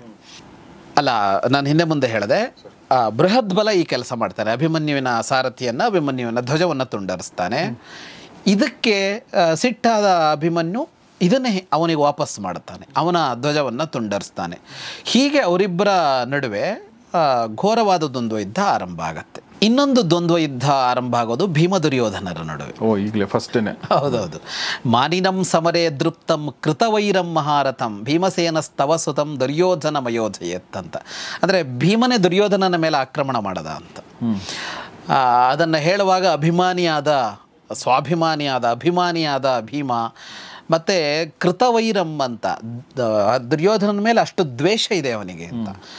ದುರ್ಯೋಧನನ ಮೇಲೆ ಭೀಮನಿಗಿರೋ ದ್ವೇಷ ಯಾವುದು ಅಂತ ಅಂದರೆ, ಅದು ದ್ರೌಪದಿ ಮೇಲೆ ಅವರು ಮಾಡಿದಂಥ ಕಾಲದ ದ್ವೇಷ. ಅದು ಅವನು ಪ್ರತಿಜ್ಞೆ ಮಾಡಿದ್ನಲ್ಲ, ದ್ರೌಪದಿಯ ಬಟ್ಟೆಗೆ ಯಾವಾಗ ಕೈ ಹಾಕಿದ್ರೋ ಅದರ ನಂತರ ಭೀಮನಿಗೆ ಭಯಂಕರ ದ್ವೇಷ ಇದೆ ಅವರ ಮೇಲೆ. ಹಾಗಾಗಿ ಅವನಿಗೆ ಬೇಕಾಗಿರೋದು ಒಂದೇ, ಭೀಮನಿಗೆ ದ್ರೌಪದಿಯ ಮೈಮುಟ್ಟದವ್ರನ್ನ ತೆಗಿಬೇಕು ಅಂತಲೇ ಅವನಿಗೆ ಯುದ್ಧ ಇರೋದು. ಹಾಗಾಗಿ ಅವನು ದುರ್ಯೋಧನನ ಮೇಲೆ ಹೋಗ್ತಾನೆ. ಅವರಿಬ್ಬರು ಇಲ್ಲಿ ಮತ್ತೆ ಗದಾ ಯುದ್ಧ ಮಾಡೋದಲ್ಲ, ಇಲ್ಲಿ ನಾವು ಹಿಂದೆ ನೆನಪಿಸ್ಕೊಂಡ್ವಲ್ಲ, ಇಲ್ಲಿ ಅವರು ಬಿಲ್ಲು ಬಾಣವನ್ನು ಹಿಡದೆ ಯುದ್ಧ ಮಾಡ್ತಾರೆ. ಇನ್ನೊಂದು ಕಡೆಯಲ್ಲಿ ದುಶ್ಯಾಸನ ಮತ್ತು ನಕುಲರಿಗೆ ಆರಂಭ ಆಗತ್ತೆ. ಅವರಿಬ್ಬರ ನಡುವೆ ಒಂದು ಯುದ್ಧ ಆರಂಭ ಆಗತ್ತೆ. ಅದು ಜೋರಾಗಿ ನಡೆಯುತ್ತೆ. ಅದರಲ್ಲಿ ಚುಪಾದ ಬಾಣಗಳಿಂದ ದುಶ್ಯಾಸನನ ಮೇಲೆ ಪ್ರಹಾರ ಮಾಡ್ತಾನೆ ನಕುಲ. ಕ್ಷುದ್ರಕ ಅಂತ ಹೆಸರಿನ ಬಾಣಗಳವು, ಕ್ಷುದ್ರಕ ಅಂತ. 25 ಬಾಣಗಳನ್ನು ಒಮ್ಮೆಲೆ ಪ್ರಯೋಗಿಸ್ತಾನೆ. ಈ ಬಾಣಗಳನ್ನು ಪ್ರಯೋಗಿಸುವಾಗ ಅದು ಅವರ ಕೌಶಲಗಳು. 1 ಬಾಣ, 3 ಬಾಣ, 5 ಬಾಣ, 25 ಬಾಣ, ಹೀಗೆ ಎಷ್ಟು ಬಾಣಗಳನ್ನು ಅವರು ಒಂದೇ ಸಲಕ್ಕೆ ಪ್ರಯೋಗ ಮಾಡುವಂಥ ಸಾಮರ್ಥ್ಯ ಆಯಾಯ ಯೋಧರಿಗಿರ್ತಾ ಇತ್ತು. ಆಯಾಯ ಯೋಧರಿಗಿರ್ತಾ ಇತ್ತು. ಅಂದರೆ ಒಂದೇ ಸಲಕ್ಕೆ ಅಷ್ಟು ಬಾಣಗಳನ್ನು ಹೂಡೋದು ಒಂದು. ಇನ್ನೊಂದು, ಮಧ್ಯದಲ್ಲಿ ಒಂದು ಸ್ವಲ್ಪವೂ ಗ್ಯಾಪ್ ಕೊಡದಂತೆ ಒಂದೇ ಸಲಕ್ಕೆ ಬಾಣಗಳನ್ನು ಬಿಡೋದು ಒಂದು ಅಂತ ನಿರಂತರವಾಗಿ ಆ ಥರದ್ದು 2 ಕೆಲಸಗಳನ್ನು ಮಾಡ್ತಾ ಇದ್ರು. ಇನ್ನೊಂದು ಕಡೆಯಲ್ಲಿ ಇನ್ನೊಬ್ಬ ದುರ್ಯೋಧನ ತಮ್ಮ ದುರ್ಮುಖ ಮತ್ತು ಸಹದೇವರಿಗೆ ಯುದ್ಧ ಆರಂಭ ಆಗುತ್ತೆ. ಇನ್ನೊಂದು ದ್ವಂದ್ವ ಯುದ್ಧ ಅವರಲ್ಲಿ ಆರಂಭ ಆಗುತ್ತೆ. ಇನ್ನೊಂದು ದ್ವಂದ್ವ ಯುದ್ಧ ಆರಂಭ ಆಗೋದು ಯುಧಿಷ್ಠಿರ ಮತ್ತು ಶಲ್ಯರ ನಡುವೆ. ಇಲ್ಲೂ ಯುಧಿಷ್ಠಿರನೇ ಶಲ್ಯನ ಮೇಲೆ ಎರಗಿ ಹೋಗೋದು. ಯುಧಿಷ್ಠಿರನನ್ನು ವೀರನೇ ಅಲ್ಲ ಅನ್ನೋ ಥರ ನೋಡಿಬಿಟ್ಟಿದೆ. ನಾವು ಸುಮಾರು ಸಲ ನಾವು ಇದರಲ್ಲಿ ಮಾತಾಡಿದ್ದೀವಿ ಅದನ್ನು. ಯುಧಿಷ್ಠಿರ ಶಲ್ಯನ ಮೇಲೆ ಹೋಗ್ತಾನೆ. ಶಲ್ಯ ಮಹಾಪರಾಕ್ರಮಿ. ಆ ಕಾಲದ ಅಂದರೆ ನಾವು ಹಿಂದಿನ ಒಂದು ಸಂಚಿಕೆಯಲ್ಲಿ ನೋಡಿದ್ವಿ, ಟಾಪ್ 5 ಅಂತ ಕೌರವರಲ್ಲಿ ಕೊಡೋದಾದರೆ ಶಲ್ಯನೂ ಒಬ್ಬನಾಗಿರ್ತಾನೆ ಅಂತ. ಅವನ ಮೇಲೆ ಯುಧಿಷ್ಠಿರ ಹೋಗ್ತಾನೆ. ಅವರಿಬ್ಬರ ನಡುವೆ ಕೂಡ ಅದೇ ನಡೆಯುತ್ತೆ. ಅವರಿಬ್ಬರ ನಡುವೆ ಕೂಡ ನಡೆಯೋದು ಧನುರ್ಯುದ್ಧವೇ ನಡೆಯುತ್ತೆ. ಯುಧಿಷ್ಠಿರ ಕತ್ತಿವರಸೆಯಲ್ಲಿ ಬಹಳ ನಿಷ್ಣಾತ, ಆದರೆ ಅವರಿಬ್ಬರ ನಡುವೆ ನಡೆಯೋದು ಧನುರ್ಯುದ್ಧ. ಇನ್ನೊಂದು ಕಡೆ ದೃಷ್ಟದ್ಯುಮ್ನ ಮುನ್ನುಗ್ಗಿ ಹೋಗೋದು ದ್ರೋಣರ ಮೇಲೆ. ಯಾಕಂದ್ರೆ ದೃಷ್ಟದ್ಯುಮ್ನ ಹುಟ್ಟಿದ್ದೇ ದ್ರೋಣರನ್ನ ಸಾಯಿಸೋದಕ್ಕೆ. ಹಳೆ ದ್ವೇಷ ಇದೆಯಲ್ಲ ದೃಪದ ಮತ್ತು ಇದರಲ್ಲಿ. ಹೀಗೆ ಹೇಳ್ತಾ ಹೋಗುವಾಗ ಹಳೆ ಕಥೆಗಳು ಬೇಕಿದ್ರೆ ಹಳೆದಕ್ಕೆ ಹೋಗಿ ನೋಡ್ಕೋಬೇಕಾಗುತ್ತೆ ಅಷ್ಟೇ ಪ್ರೇಕ್ಷಕರು. ಕರೆಕ್ಟ್. ಸೊ ಈಗ ದೃಷ್ಟದ್ಯುಮ್ನ ಮತ್ತು ದ್ರೋಣರ ಮಧ್ಯೆ ಏನು ದ್ವೇಷ ಇದೆ ಅನ್ನೋದನ್ನು ನಿಮಗೆ ಅಕಸ್ಮಾತ್ ಅರ್ಥ ಹೋಗಿದೆ, ದಯವಿಟ್ಟು ಅದರ ಲಿಂಕನ್ನು ಡಿಸ್ಕ್ರಿಪ್ಷನಲ್ಲಿ ಹಾಕಿರ್ತೀವಿ, ದಯವಿಟ್ಟು ಅದನ್ನು ನೋಡಿ. ಹಾಗೆ ದೃಷ್ಟದ್ಯುಮ್ನ ನೇರವಾಗಿ ಹೋಗೋದು ದ್ರೋಣರ ಮೇಲೆ ಅಂತ. ಯಾಕೆಂದರೆ ಅವನ ಗುರಿ ಇರೋದು ಒಂದೇ, ಈ ಯುದ್ಧದಲ್ಲಿ ದ್ರೋಣರನ್ನು ಅವನು ಕೊಲ್ಲಬೇಕಾಗಿದೆ ಅಂತ. ಅವನು ಹೀಗೆ ಮುನ್ನುಗ್ತಾ ಇರುವಾಗಲೇ ದ್ರೋಣಾಚಾರ್ಯರು ಅವನ ಧನಸ್ಸನ್ನು ಒಂದು ಬಾಣದಿಂದ 3 ತುಂಡಾಗಿ ತುಂಡು ಮಾಡಿಬಿಡ್ತಾರೆ ಧನಸ್ಸನ್ನು. ಅವನು ಇನ್ನೊಂದು ಧನಸ್ಸನ್ನು ಅಷ್ಟೇ ಬೇಗ ತೆಗೆದುಕೊಂಡು ಅವರ ಮೇಲೆ 14 ಬಾಣಗಳನ್ನು ಪ್ರಯೋಗ ಮಾಡ್ತಾನೆ. ಇನ್ನೊಂದು ವಿಶೇಷ ಏನು ಅಂದರೆ ಗುರು ಶಿಷ್ಯರು ಹೋದವರು. ಇವನಿಗೆ ತನ್ನನ್ನು ಕೊಲ್ಲೋದಕ್ಕಾಗಿ ಹುಟ್ಟಿದಾನೆ ಅಂತ ಗೊತ್ತಿದ್ದೂ ದೃಷ್ಟದ್ಯುಮ್ನನಿಗೆ ಅವರು ಕಲಿಸಿರ್ತಾರೆ ದ್ರೋಣರು. ಸರ್, ಸಣ್ಣದಾಗಿ ಒಂದು ನಾವು ರೀಕ್ಯಾಪ್ ಮಾಡೋದಾದರೆ, ದೃಷ್ಟದ್ಯುಮ್ನ ಯಾಕೆ ಹುಟ್ಟಿದ್ದು ಅಂತ ಹೇಳೋದಾದರೆ, ದ್ರುಪದ ಮತ್ತು ದ್ರೋಣರು ದ್ರೋಣಾಚಾರ್ಯರ ತಂದೆಯ ಗುರುಕುಲಕ್ಕೆ ಬಂದು ದ್ರುಪದ ಕಲಿತಾ ಇದ್ದಿದ್ದು. ಅಲ್ಲಿ ಕಲಿತಾಗ ಅವರಿಬ್ಬರು ಬಹಳ ಗೆಳೆಯರಾಗಿದ್ದರು. ಆ ನಂತರ ದ್ರೋಣಾಚಾರ್ಯರು ಅವನಲ್ಲಿ ಹೋದರು. ಅವರಿಗೆ ಅವರ ತಂದೆಯ ಗುರುಕುಲ ನಿಂತ ಮೇಲೆ ಅವರಿಗೊಂದು ಆಶ್ರಯ ಬೇಕಾಗಿತ್ತು. ದೃಪದನ ಹತ್ರ ಹೋದಾಗ ದೃಪದ ರಾಜ ಆಗಿರ್ತಾನಾಗ. ರಾಜನಾಗಿದ್ದ ದೃಪದ ಬಡವನಾಗಿದ್ದ ದ್ರೋಣರನ್ನು ತಿರಸ್ಕರಿಸ್ತಾನೆ. ಆಗ ಅಂತ ದೊಡ್ಡವರ ಜೊತೆಗೆ ಗೆಳೆತನ ಅಂತ ಹೇಳ್ಕೊಳ್ಳೋದು ಅಭ್ಯಾಸ ಆಗಿರುತ್ತೆ ಅನ್ನೋ ಥರ ಹೇಳಿಬಿಡ್ತಾನೆ ಅನ್ನೋದು. ಆ ಅವಮಾನಕ್ಕಾಗಿ ಅವರಲ್ಲಿಂದ ಹೊರಟು ಬರ್ತಾರೆ. ಆ ಹೊರಟು ಬಂದಾಗ ಅವರಿಲ್ಲಿ ಇವರು ಸಿಗ್ತಾರೆ, ಪಾಂಡವರು ಸಿಗ್ತಾರೆ. ಇಲ್ಲೊಂದು ಗುರುಕುಲ ಆರಂಭ ಆಗುತ್ತೆ ಹಸ್ತಿನಾಪುರದಲ್ಲಿ. ಅಲ್ಲಿ ಬಂದವರು ಇವರಿಗೆಲ್ಲ ಕಲಿಸಿದ ಮೇಲೆ ಅವನ ಅವಮಾನವನ್ನು ನೆನಪಿಟ್ಟುಕೊಂಡು ತನ್ನ ಶಿಷ್ಯರನ್ನು ಕಳಿಸಿ ದೃಪದನನ್ನ ಸೆರೆ ಹಿಡಿತಾರೆ. ಗುರುದಕ್ಷಿಣೆ ಅಂತ ಅವನ ಇಡೀ ರಾಜ್ಯವನ್ನು ತಮ್ಮದಾಗಿಸಿಕೊಳ್ತಾರೆ. ಅದನ್ನು ಅರ್ಧ ಮಾಡಿ, ಅರ್ಧ ನಿನಗೆ ಬಿಟ್ಟಿದ್ದೀನಿ ಆಳ್ಕೋ ಹೋಗು ಅಂತ ಹೇಳಿಬಿಟ್ಟು ಇನ್ನರ್ಧಕ್ಕೆ ಅವರೇ ರಾಜರಾಗ್ತಾರೆ, ದ್ರೋಣರೇ ರಾಜರಾಗುತ್ತಾರೆ. ಈ ಅವಮಾನಕ್ಕಾಗಿ ಅವನು ದೃಪದ ಶಿವನ ಕುರಿತು ತಪಸ್ಸು ಮಾಡ್ತಾನೆ, ದ್ರೋಣರನ್ನು ಕೊಲ್ಲುವ ಮಗ ಬೇಕು ಅಂತ. ಹಾಗಾಗಿ ದೃಷ್ಟದ್ಯುಮ್ನ ಮತ್ತು ಆವಾಗ ದ್ರೌಪದಿ ಹುಟ್ಕೊಂಬರೋದು. ಹಾಗಾಗಿ ದೃಷ್ಟದ್ಯುಮ್ನ ಹುಟ್ಟಿದ್ದೇ ದ್ರೋಣರನ್ನು ಸಾಯಿಸೋದಕ್ಕೆ ಅಂತ. ಅಂದರೆ ದೃಷ್ಟದ್ಯುಮ್ನ ಅನ್ನುವ ಒಂದು ವ್ಯಕ್ತಿಯ ಹುಟ್ಟಿಗೆ ಬೇರೆ ಕಾರಣವೇ ಇಲ್ಲ. ಒಂದು ಆಯುಧ ಅದು, ಒಬ್ಬನನ್ನು ಕೊಲ್ಲೋದಕ್ಕೆ ಹುಟ್ಟಿದ ಆಯುಧ ಅದು ಅಂತ ಅಷ್ಟೇ ಅವನ ಕೆಲಸ ಅಂತ. ಹಾಗಾಗಿ ಈ ದ್ವೇಷ ಪರಂಪರೆ ಅನ್ನೋದಿದೆಯಲ್ಲ, ಅದು ಅವತ್ತಿಂದ ಇವತ್ತವರೆಗೆ ಬಂದಿದೆ. ಯಾವತ್ತಿಂದ ಅದು ಇವ್ರು ಯಾರಿಗೂ ಸಂಬಂಧಪಟ್ಟೇ ಇಲ್ಲ. ಅದು ಅಂದರೆ ಪಾಂಡವರು ಕೌರವರಿಗೆ ಸಂಬಂಧಪಟ್ಟೇ ಇಲ್ಲ. ಅದು ಬೇರೆಯದೇ ಒಂದು ಟ್ರ್ಯಾಕ್, ಅದು ಬೇರೆ ಟ್ರ್ಯಾಕ್ ಇಲ್ಲಿ ಬರುತ್ತೆ. ಹಾಗೆಯೇ ಶಿಖಂಡಿ ಭೀಷ್ಮರದ್ದು ಬರುತ್ತೆ, ಅಲ್ಲಿ ಬಂದಾಗ ಹೇಳೋಣ, ನೆನ್ಪು ಮಾಡ್ಕೊಳ್ಳೋಣ. ಅದು ಹಲವು ಟ್ರ್ಯಾಕ್ಗಳು ಸೇರಿವೆ ಇಲ್ಲಿ. ಇನ್ನೊಂದು ಕಡೆ ಸೌಮದತ್ತಿ ಮತ್ತು ಶಂಖರ ನಡುವೆ ಒಂದು ದ್ವಂದ್ವ ಯುದ್ಧ ಆರಂಭ ಆಗುತ್ತೆ. ಶಂಖ ಅಂದರೆ ವಿರಾಟನ ಮಗ. ವಿರಾಟನ ಮಗ ಒಬ್ಬ ಉತ್ತರ ಅಂತ ಒಬ್ಬನನ್ನು ನೋಡಿದ್ವಿ ನಾವಲ್ಲಿ, ಹಿಂದೆ ಅಲ್ಲಿ ಬಂದಿದ್ನಲ್ಲ ಅವನು. ಇನ್ನೊಬ್ಬ ಮಗ ಅವನಿಗೆ ಶಂಖ ಅಂತ. ಅವರಿಬ್ಬರ ನಡುವೆ ಒಂದು ಘೋರವಾದ ಯುದ್ಧ ಆರಂಭ ಆಗುತ್ತೆ. ಅವನು ಶಂಖನೂ ಮಹಾವೀರ, ಅವನು ಸೋಮದತ್ತಿಯು ಮಹಾವೀರ, ಅವರಿಬ್ಬರ ನಡುವೆ ಆರಂಭ ಆಗುತ್ತೆ. ಇನ್ನೊಂದು ದ್ವಂದ್ವ ಯುದ್ಧ ಆರಂಭ ಆಗೋದು ಬಾಹ್ಲೀಕ ಮತ್ತು ಧೃಷ್ಟಕೇತು ಇವರ ನಡುವೆ. ಧೃಷ್ಟಕೇತು ಅಂದರೆ ಛೇದಿಯ ದೊರೆ ಅವನು. ಬಾಹ್ಲೀಕದ ದೊರೆ, ಅವನು ಕುರುವಂಶಕ್ಕೆ ಸೇರಿದವನು. ಅದು ಶಂತನುವಿನ ಕಾಲದಲ್ಲಿ ಇನ್ನೊಂದು ಕವಲು ಆ ಕಡೆ ಹೋಗುತ್ತೆ. ಅದು ಹಳೆ ಕತೆ. ನಾವು ಅವಾಗ ಹೇಳಿದ್ವಿ ಬಾಹ್ಲೀಕ ಅಂತ ಶಂತನುವಿಗೊಬ್ಬ ಸಹೋದರ ಇದ್ದ ಅಂತ, ಅಲ್ಲಿಯ ಪರಂಪರೆ ಅದು. ಓಕೆ. ಅವರ ನಡುವೆ ಒಂದು ಆರಂಭ ಆಗುತ್ತೆ, ಛೇದಿಯ ದೊರೆ ಮತ್ತು ಬಾಹ್ಲೀಕದ ದೊರೆಯ ನಡುವೆ. ಈ ಯುದ್ಧದಲ್ಲಿ ಇನ್ನೊಂದು ಕಡೆಗೆ ಇಬ್ಬರು ರಾಕ್ಷಸರಿಗೆ ಯುದ್ಧ ನಡೆಯಕ್ಕೆ ಶುರುವಾಗತ್ತೆ. ನೀವು ರಾಮಾಯಣದ ಕಾಲ ಎಲ್ಲ ತಗೊಂಡ್ರೆ ರಾಕ್ಷಸರು ದೊಡ್ಡ ಸಂಖ್ಯೆಯಲ್ಲಿದ್ದರು. ಮಹಾಭಾರತ ಕಾಲದಲ್ಲಿ ರಾಕ್ಷಸರು ಇದ್ದರು, ಆದರೆ ಕಡಿಮೆ ಸಂಖ್ಯೆಯಲ್ಲಿದ್ದರು. ಕಾಡಲ್ಲಿ ಹಲವು ರಾಕ್ಷಸರೆಲ್ಲ ಒಬ್ಬೊಬ್ಬೊಬ್ಬರೇ ಸಿಕ್ಕಿದ್ದು, ಬಕಾಸುರ ಸಿಕ್ಕಿದ್ದು, ಇದೆಲ್ಲ ಅಲ್ಲಿ ನೋಡ್ತಾ ಇದ್ವಿ. ನಮಗೆ ಕಿರ್ಮೀರ ಸಿಕ್ಕಿದ್ದು ಎಲ್ಲ ನೋಡಿದ್ವಲ್ಲ. ಹಾಗೆ ಹಿಡಿಂಬ ಸಿಕ್ಕಿದ್ದು. ರಾಕ್ಷಸರುಗಳು ಒಂಟಿಯಾಗಿ ಇರ್ತಾ ಇದ್ರು. ಆ ಇಬ್ಬರು ರಾಕ್ಷಸರು ಯಾರು ಅಂದರೆ, ಒಬ್ಬ ಘಟೋತ್ಕಚ, ಭೀಮನ ಮಗ. ಹಿಡಿಂಬನ ತಂಗಿ ಹಿಡಿಂಬೆ ಭೀಮನನ್ನ ಮದುವೆಯಾಗಿ ಅಲ್ಲೊಂದು ಮಗು ಹುಟ್ಟಿರುತ್ತಲ್ಲ, ಆಗ ಆ ಘಟೋತ್ಕಚ ಯುದ್ಧಕ್ಕೆ ಬಂದಿರ್ತಾನೆ ಇಲ್ಲಿಗೆ. ಸೊ ಘಟೋತ್ಕಚ ಮತ್ತು ಹಿಡಿಂಬೆ ಮತ್ತು ಭೀಮನ ಲವ್ ಸ್ಟೋರಿ ಬಗ್ಗೆ ಕೂಡ ನಾವು ಮಾತಾಡಿದ್ದೀವಿ. ಅದ್ರ ಲಿಂಕ್ ಕೂಡ ಡಿಸ್ಕ್ರಿಪ್ಷನ್ ಇದೆ, ಇಲ್ಲಿ ಮೇಲ್ ಕೂಡ ಇದೆ. ದಯವಿಟ್ಟು ಅದನ್ನು ಕೂಡ ಯಾರು ನೋಡಿಲ್ಲ ಅದನ್ನು ದಯವಿಟ್ಟು ನೋಡಿ. ಘಟೋತ್ಕಚ ಬಂದಿರ್ತಾನೆ ಅಂತ ಅಂದರೆ, ಈಗ ಈ ಮಕ್ಕಳುಗಳೆಲ್ಲ ಈ ಸಮಯಕ್ಕೆ ಬಂದಿದ್ದಾರೆ ಅಂತ, ಈ ಸಮಯಕ್ಕೆ ಬಂದಿದ್ದಾರೆ ಅಂತ. ಘಟೋತ್ಕಚ ಹೋಗಿ ಯುದ್ಧ ಮಾಡೋದು ಯಾರಿಗೆ ಅಂದರೆ, ಅಲಂಬುಸ ಅಂತ ಒಬ್ಬ ಇದ್ದಾನೆ, ಅವನು ರಾಕ್ಷಸ, ಅವನು ದುರ್ಯೋಧನನ ಕಡೆಯಲ್ಲಿದ್ದಾನೆ. ಅವರಿಬ್ಬರು ಒಂದು ಭಾರೀ ಯುದ್ಧ ಆರಂಭ ಮಾಡ್ತಾರೆ. ಹೇಳಿ ಕೇಳಿ ರಾಕ್ಷಸರು ಇಬ್ಬರೂ ತುಂಬ ಸಮರ್ಥರು. ಅವರಿಬ್ಬರ ನಡುವೆಯೂ ಘೋರವಾದ ಯುದ್ಧ ಆರಂಭ ಆಗತ್ತೆ. ಇನ್ನೊಂದು ಕಡೆಯಲ್ಲಿ ಶಿಖಂಡಿ ಹೋಗಿ ಅಶ್ವತ್ಥಾಮನ ಜೊತೆಗೆ ಯುದ್ಧ ಆರಂಭ ಮಾಡ್ತಾನೆ. ಅಶ್ವತ್ಥಾಮ ದ್ರೋಣರ ಮಗ. ಅಶ್ವತ್ಥಾಮನು ಮಹಾನ್ ಶೂರನೇ, ಅವನು ಮಹಾನ್ ವೀರನೇ. ಅವನಲ್ಲೂ ಅಸ್ತ್ರ ಶಸ್ತ್ರ ಎಲ್ಲವೂ ಇರುತ್ತೆ. ಅವನು ಭಾರಿ ವೀರನೇ. ಅಶ್ವತ್ಥಾಮ ಮತ್ತು ಶಿಖಂಡಿಯರ ನಡುವೆ ಯುದ್ಧ ಆರಂಭ ಆಗುತ್ತೆ. ಮತ್ತು ಶಿಖಂಡಿ ವೀರನೇ ಅಲ್ಲ ಅನ್ನುವ ಒಂದು ಗ್ರಹಿಕೆ ಹೊರ ಜಗತ್ತಲ್ಲಿದೆ. ಶಿಖಂಡಿ ವೀರನಲ್ಲ ಅಂತೇನೂ ಅಲ್ಲ. ಅವನು ಹೆಣ್ಣಾಗಿದ್ದವನು ಗಂಡ ಆಗಿದ್ದಾನೆ ಅನ್ನೋದನ್ನು ಬಿಟ್ಟರೆ ಅವನು ವೀರನೇ.